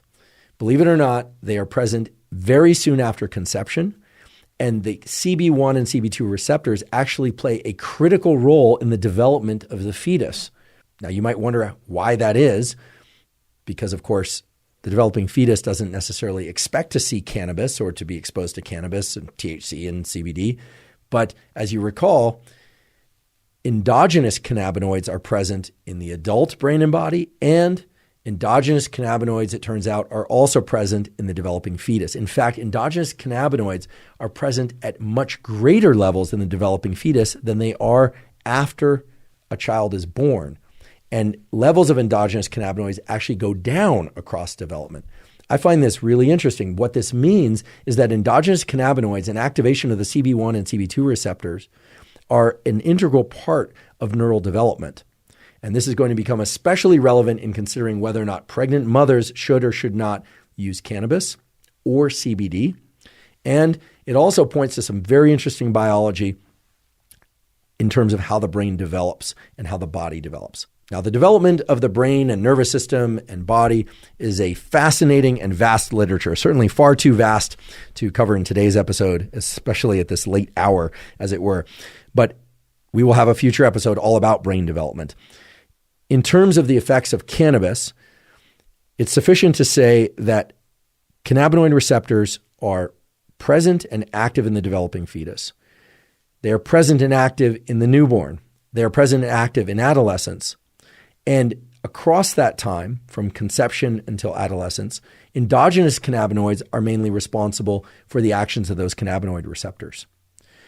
During that time, the cannabinoid receptors are having very specific effects that are distinct from their effects later in life. And those effects can largely be explained in terms of neural development. Again, we don't have time for an entire lecture on this now, but during development, your body was a collection of a bunch of cells. It's actually called a blastula, which means a ball of cells. And then those cells actually have to grow out connections and duplicate themselves. And this is a very interesting process by which neurons initially are situated far apart, and then they grow out connections and make contacts with one another. They remove certain connections depending on what kind of life events you're exposed to. If you have a wonderful event early in life or a traumatic early life, those connections change, etc. The important point for today's discussion is that the CB1 receptor in particular is expressed on every neuron in the developing brain and has been shown to be important for every aspect of neural development, from the proliferation of cells, meaning getting enough cells to create a brain, to the outgrowth of the so-called axons, the little wires that connect up neurons with one another, to the steering, the direction that which those axons go in development, which is essential, and even so far as to explain the connections that form between neurons, the so-called synapses, and then how those synapses work. So the basic statement here is that endogenous cannabinoids and CB1 receptor activation are critical for every aspect of brain wiring and development. With that in mind, the statement I'm about to make is absolutely terrifying, at least to me, and frankly, it should be terrifying to you as well. And the statement is, the current statistics on cannabis use in pregnant mothers is absolutely shocking. The most recent survey of pregnant mothers in the United States show that 15% of pregnant mothers report using cannabis in some form or another, either smoking it or more likely ingestion of an edible, because they are aware of the negative effects of smoking on the developing fetus, ingestion of an edible to increase THC and or CBD during pregnancy, which to me, I have to say, as a developmental neurobiologist, is frankly, it's scary. It's absolutely scary because that CB1 receptor is not just a minor player in neural development. It is absolutely central to every critical aspect of brain wiring and development. Now, the long-term implications or even the short-term implications of this 15% of mothers self-reporting the use of cannabis at some point during pregnancy are not yet known. This is, as we would say, it's an experiment that's ongoing. But I'd be remiss if I didn't point out these data and just implore you, please, please, please, if you are pregnant or considering getting pregnant, you're a cannabis user, whether or not you're using edibles, if you're a CBD user, please do whatever is necessary to not ingest cannabis or smoke cannabis or ingest CBD during pregnancy.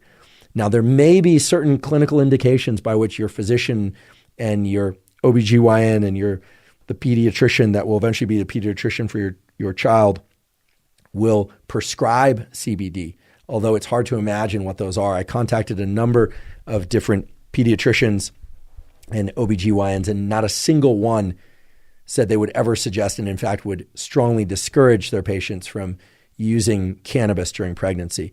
But I think that the advent of edible forms of cannabis and the combination of THC and CBD in certain products, and the fact that most people view CBD as safer because it does not include does not have, I should say, the psychoactive effects that THC does, has led to a situation where you have 15% of pregnant mothers using cannabis at some point during pregnancy, and maybe even frequently throughout pregnancy. And the effects on the developing fetus are completely unknown. But recall that cannabis and THC and CBD outcompete, meaning they park in the receptor for endogenous cannabinoids and prevent endogenous cannabinoids from having their normal level and pattern of action. So this is absolutely critical. I cannot encourage you enough, or rather I should say I cannot discourage enough the use of cannabis and any related compounds in cannabis, edible or smoked, certainly not smoked, but even edible during pregnancy. And certainly in breastfeeding, lactating mothers, the same is also true. Recall that cannabis and THC and CBD are incredibly lipophilic. They are fat soluble and they get into cells very readily, and they cross the blood-brain barrier. They cross the blood-placental barrier. So when I encountered this statistic, I had to kind of wipe my eyes a few times. I could not believe it. And yet I cross-checked that number with a few other studies. A few others have come in a little bit lower at, somewhere like 13 to 14%, and a few have come in a little bit higher, but the average of 15% is both striking and shocking. So I don't know how to make the message more clear. I hope that is clear. Please do not use any cannabis, THC, or related things, including CBD, smoked or edible, if you're pregnant, lactating, etc. Now we are at the point where we need to consider some of the negative health effects of cannabis that have been well documented in peer-reviewed studies.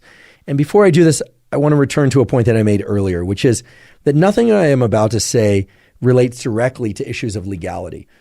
If we consider alcohol, for instance, alcohol is legal in most areas of the world. It's certainly legal in the US, and yet there's an age limit for its use. Typically, it's not available to people until they're 21 or older. It's not to say that certain people don't use it before age 21, but it's not legal.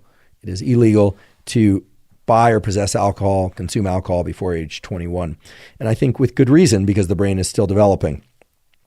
Likewise, we can have a informed discussion about cannabis and its various components that can fully acknowledge the reality, which is that one of the major harms of cannabis in the past has been the legal ramifications of cannabis being illegal. I think that's a statement that is no longer controversial. And this is not a discussion about legalization or non-legalization. If you look to the scientific literature, the epidemiological literature, there are wonderful data out of Carleton University and elsewhere in Canada showing that, many of the negative effects of marijuana and THC are due to the criminal justice system itself. That is the creation of illicit drug businesses, the creation of organized crime, the creation of a number of different features related to the illegality of cannabis. And again, this isn't the topic of today's episode, but that should be acknowledged. And at the same time, we need to acknowledge that when a compound, a drug, or whatever you want to call it, becomes legal, there's a tendency to assume that it's safe and safe for everybody.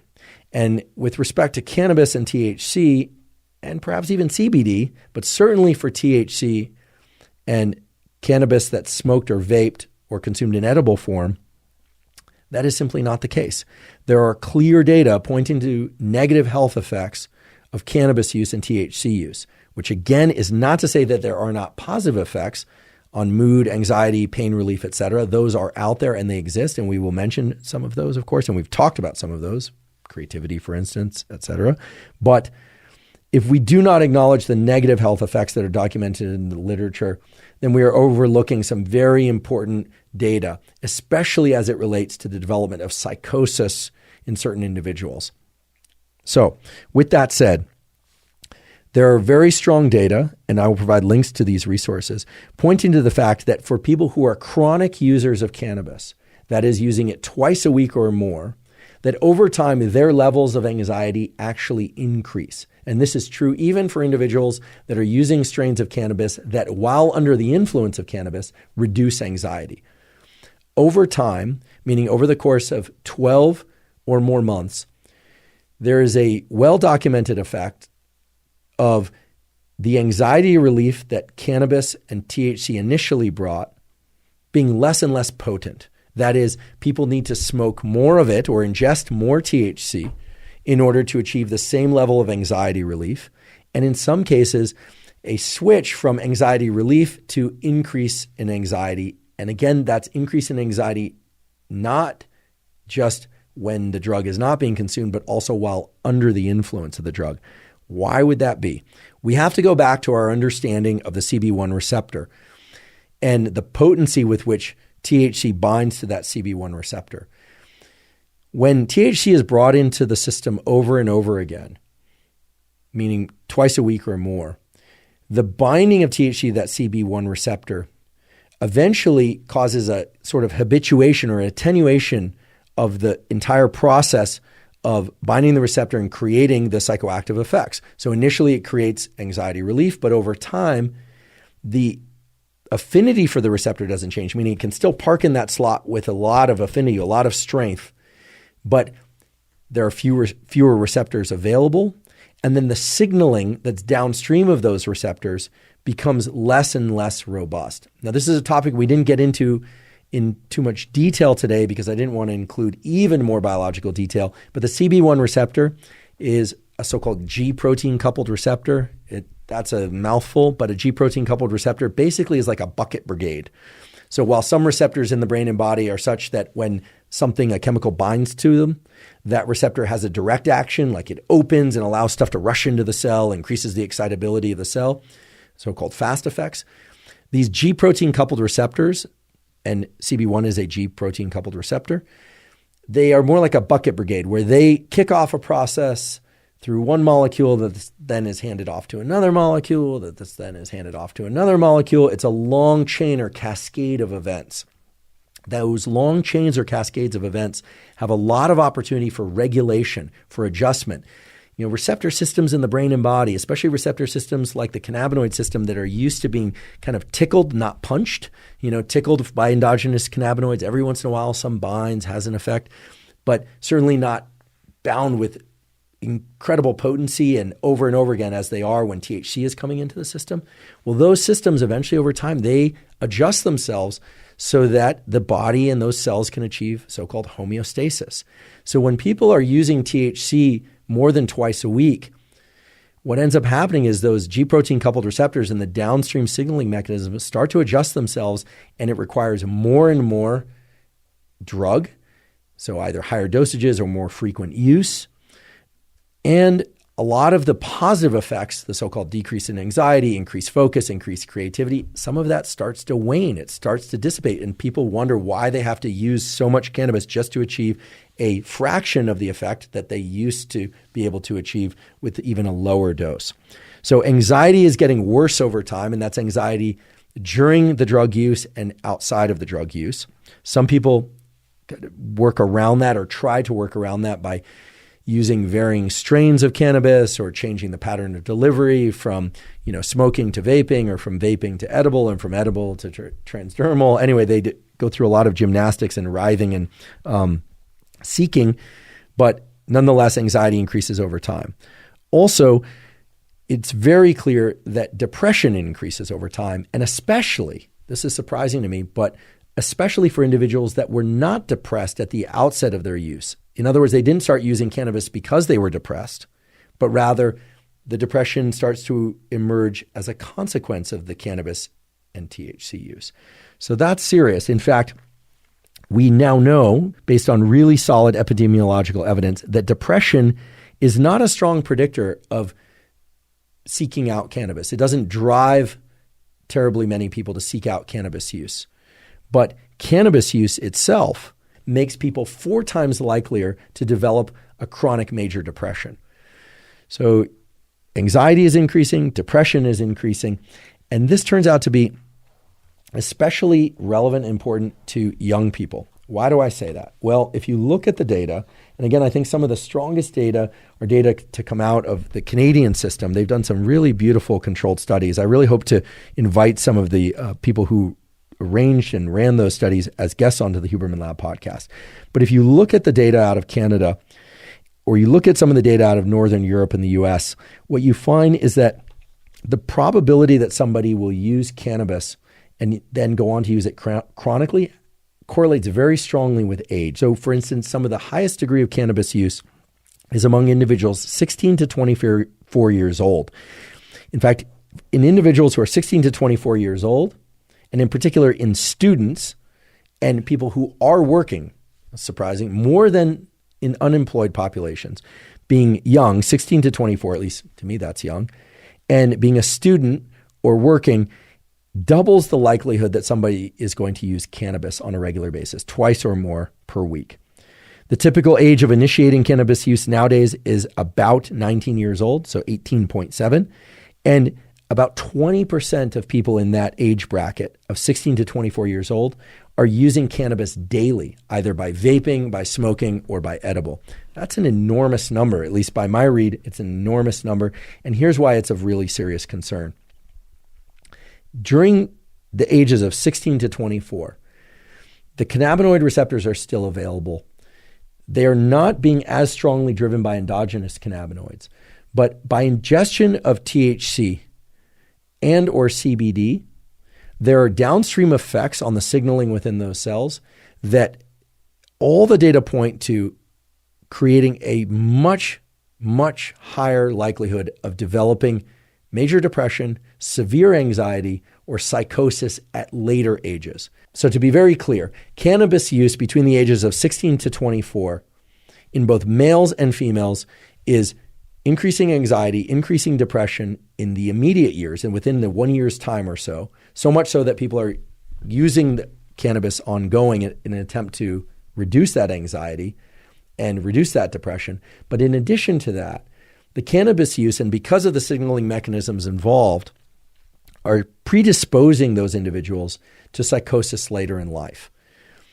If you look at individuals who start using cannabis even younger, age 14, or even as young as 12, the probability of psychosis later in life, in particular schizophrenic or schizophrenic-like episodes, more than doubles.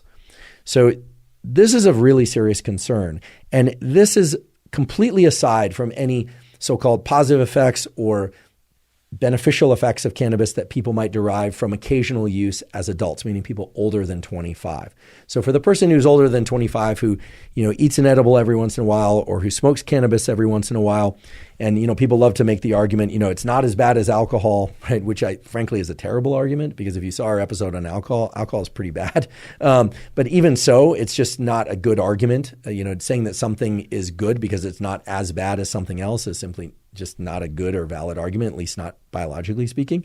The use of cannabis in young populations is very strongly predisposing people to psychotic episodes. And we know the mechanism by which this occurs. This occurs by a thinning of the so-called gray matter. And it's called gray matter because with neurons, nerve cells, they have a so-called cell body. That's the part that contains the DNA and manufactures all the neurotransmitters, et cetera. And those are shipped out to the other parts of the neuron that include the axon, the wires between axons. And those axons under the microscope, because they have a lot of fatty tissue around them, and this is healthy fatty tissue that allows electrical transmission to be fast, that fatty tissue, those portions of the cells are called white matter. So you have gray matter and white matter. Gray matter are the so-called cell bodies where the DNA and all the stuff is manufactured. White matter are the axons or the wires through which all the key components are shipped out to the synapse, et cetera. Wonderful data, and I do say wonderful because this is part of a large-scale consortium, and we will provide a link to the paper. This was published in Translational Psychiatry just this year.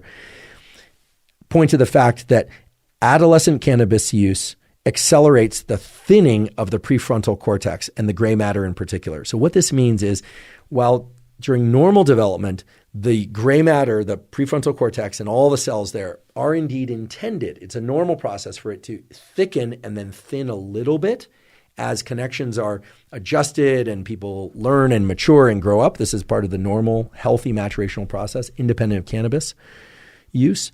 When kids, because these really are kids, use cannabis, and it doesn't matter the mode of cannabis delivery, whether or not it's vaping or smoking or edible, that gray matter thins at a much, much greater rate. And the reason I like this paper published in Translational Psychiatry this year so much is that they link the amount of cannabis use, heavy, moderate, light, or no cannabis use, to the rate of prefrontal cortical thinning.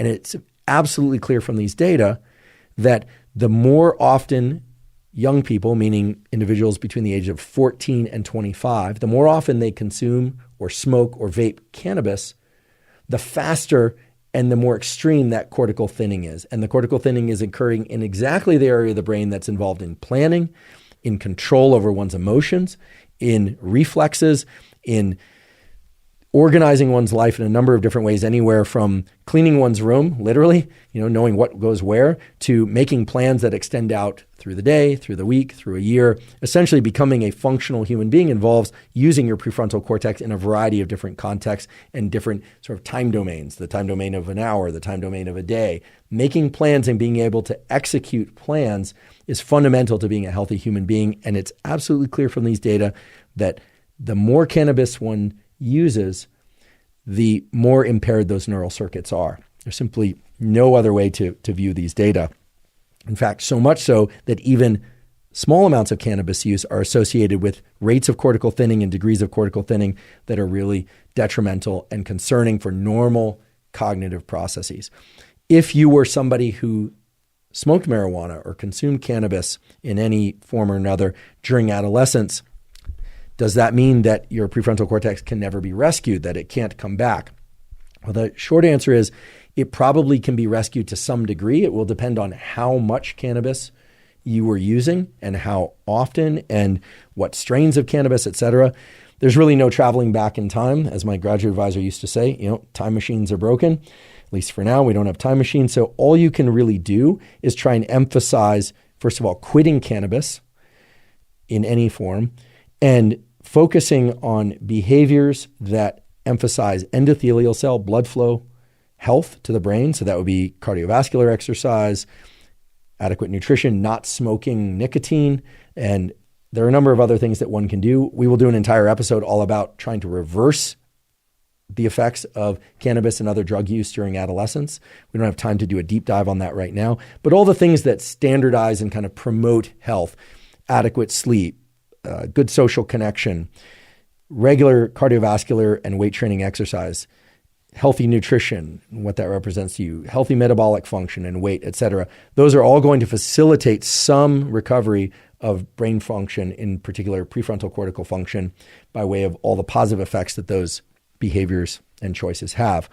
But with that said, if you are in the age bracket that I've been referring to, this 14 to 25-year-old age bracket, and you are a occasional even or chronic cannabis user, you should be very, very careful and concerned about the long-term effects that could potentially have.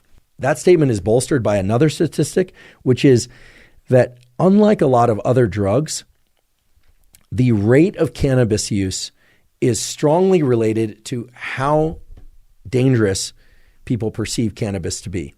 Now, that might seem obvious on the one hand. If you think something is very, very dangerous, you would expect that the probability that somebody would use it would be very, very low. And if they think something is safe, the probability would be high.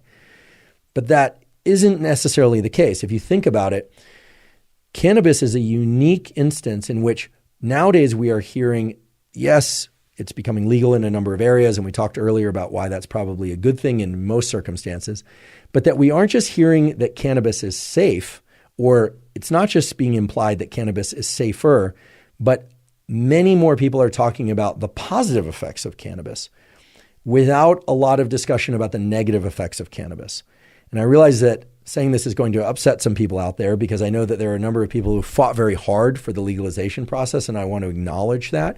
I also want to acknowledge the many known positive effects of cannabis in adults with very occasional use, provided it is delivered safely and in the safe context and setting and with legality. That is entirely distinct from the issue of whether or not cannabis is safe for the developing brain and body. Again, I'm not demonizing anybody for using cannabis, but I want to make the point very simply and very directly. It is far and away a different circumstance for the brain for an individual to be 25 years or older and using cannabis in whatever form occasionally, or maybe even frequently, than it is for a young person aged 14 to 25 to be using cannabis either by smoking or vaping or by edible or any other form on the brain and body. It's absolutely clear that the brain continues to develop at least until age 25, and that a huge number of systems related to mood regulation, so-called executive function, the ability to organize one's thoughts, plan, and execute plans, essentially to become a functional human being, right? That's one portion of becoming a functional human being, but certainly an essential one. All of that relies on the fine-tuning of this neural circuitry that we've been talking about up until now.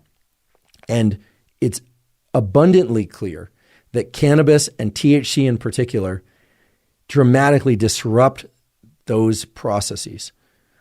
So if this isn't clear enough just from my statements, I'd like to point to a particular paper. This is one of the more impactful papers in this area in recent years.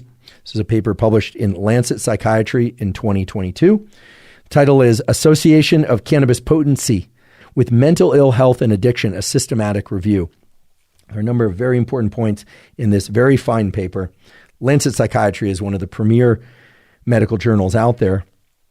And they evaluated a huge number of studies. They actually looked at more than 4,000 studies. They selected the ones that were only the most rigorous in terms of study design and analysis and rigor of conclusions. And they looked at how early use of cannabis impacted later probability of development of psychosis and other psychiatric conditions. And the takeaways from this study are very clear. First of all, chronic cannabis use, so more than twice per week, has consistently been associated with mental health disorders. I'm pulling some phrases directly from the paper. Heavy cannabis use, meaning cannabis use more frequent than twice per week, has been associated with 4 times the risk of psychosis later in life, in particular, schizophrenia and bipolar-like episodes. Now, we've done an episode on bipolar disorder, so-called bipolar depression.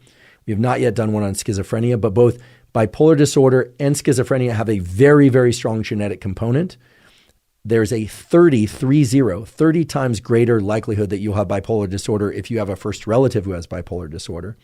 And then it's also the case that using cannabis, especially during adolescence and the teen years and up until age 25, create a 4 times greater risk of psychosis for those that have a predisposition to bipolar disorder and or schizophrenia. Now, I don't hear very much about this in the media. This paper got some attention and then it sort of got swept away. I don't think that was an intentional sweeping away. There's just a lot of events in the world, as you well know. But I think it's a particularly important set of findings because obviously in looking at so many studies, it distills out the strongest findings that are out there and really pulls the consistent messages that are arriving from all these different studies.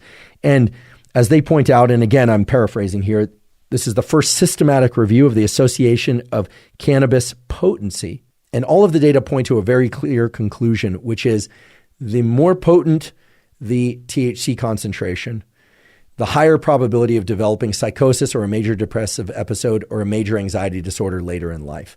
That should be of particular concern because we are absolutely clear about the fact that with the advent of all these new strains of cannabis and with the engineering and availability of cannabis at much higher potency, meaning THC potency, the risk of psychosis is going up and is likely to continue going up unless something is done to reduce the frequency of cannabis use to 0, ideally, or to very low frequency, very low potency in adolescents and teens and people aged 25 or younger.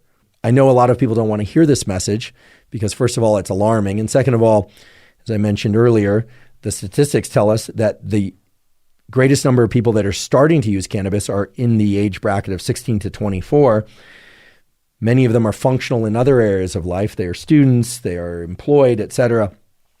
But when you couple that with the fact that the most frequent adopters of cannabis use are in this age bracket of 16 to 24, they're twice as likely to use as other individuals or to start using cannabis as are other individuals, plus the general perception out there because of the way that cannabis is discussed in the media and by sports figures and by celebrities and by politicians, etc., that it's not as bad as alcohol and maybe not that bad and maybe even has health benefits, then you're essentially setting up a system where young people are far more likely to adopt and continue cannabis use without realizing these serious health consequences that await them later. With all of that said, I, of course, again want to acknowledge that there have been well-demonstrated effects of cannabis for reducing pain, in particular in chemotherapy and in the context of reducing nausea in people suffering from cancer or chemotherapy. There is a well-known effect that one can generally point to as positive in using cannabis for things like glaucoma, for lowering intraocular pressure and offsetting the loss of neurons that would lead to blindness, although there are other tools, of course, that don't involve cannabis use that can accomplish that as well, so-called intraocular pressure lowering drugs or drops.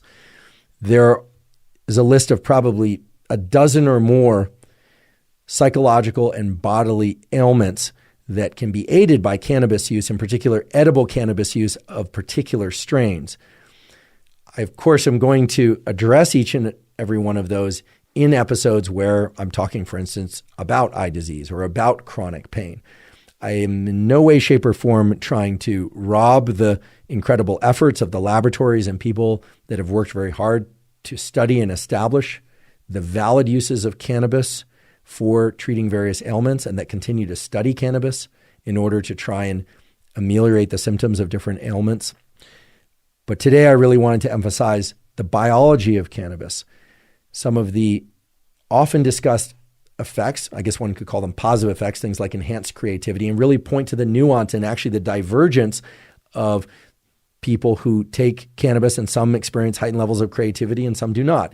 Some people experience heightened levels of sexual arousal and some people experience the exact opposite, and so on and so forth, rather than focus on all the potential positive and sort of emerging positive data about cannabis in different medical contexts. And at the same time, I strongly feel that it's important to acknowledge the shocking, because there's really no other way to describe it, the shocking effects of cannabis use on the developing fetus and the fact that so many pregnant and lactating mothers are using cannabis. I mean, that number 15% still has me, dizzy with kind of disbelief, and yet we need to acknowledge this and address this immediately. And I think it's vital to understand that cannabis use through any delivery mechanism, smoking or vaping or edible or otherwise, is very, very concerning, in fact, dangerous to the developing brain, certainly for the fetal brain and for the baby brain, but also for the adolescent brain and for the teen and young adult brain, not just because of the effects that it can have in the immediate term, those slow creeping increases in anxiety and depression brought on by cannabis use, but also the time release, if you will, on the development of psychosis and other types of major psychiatric disorders later in life.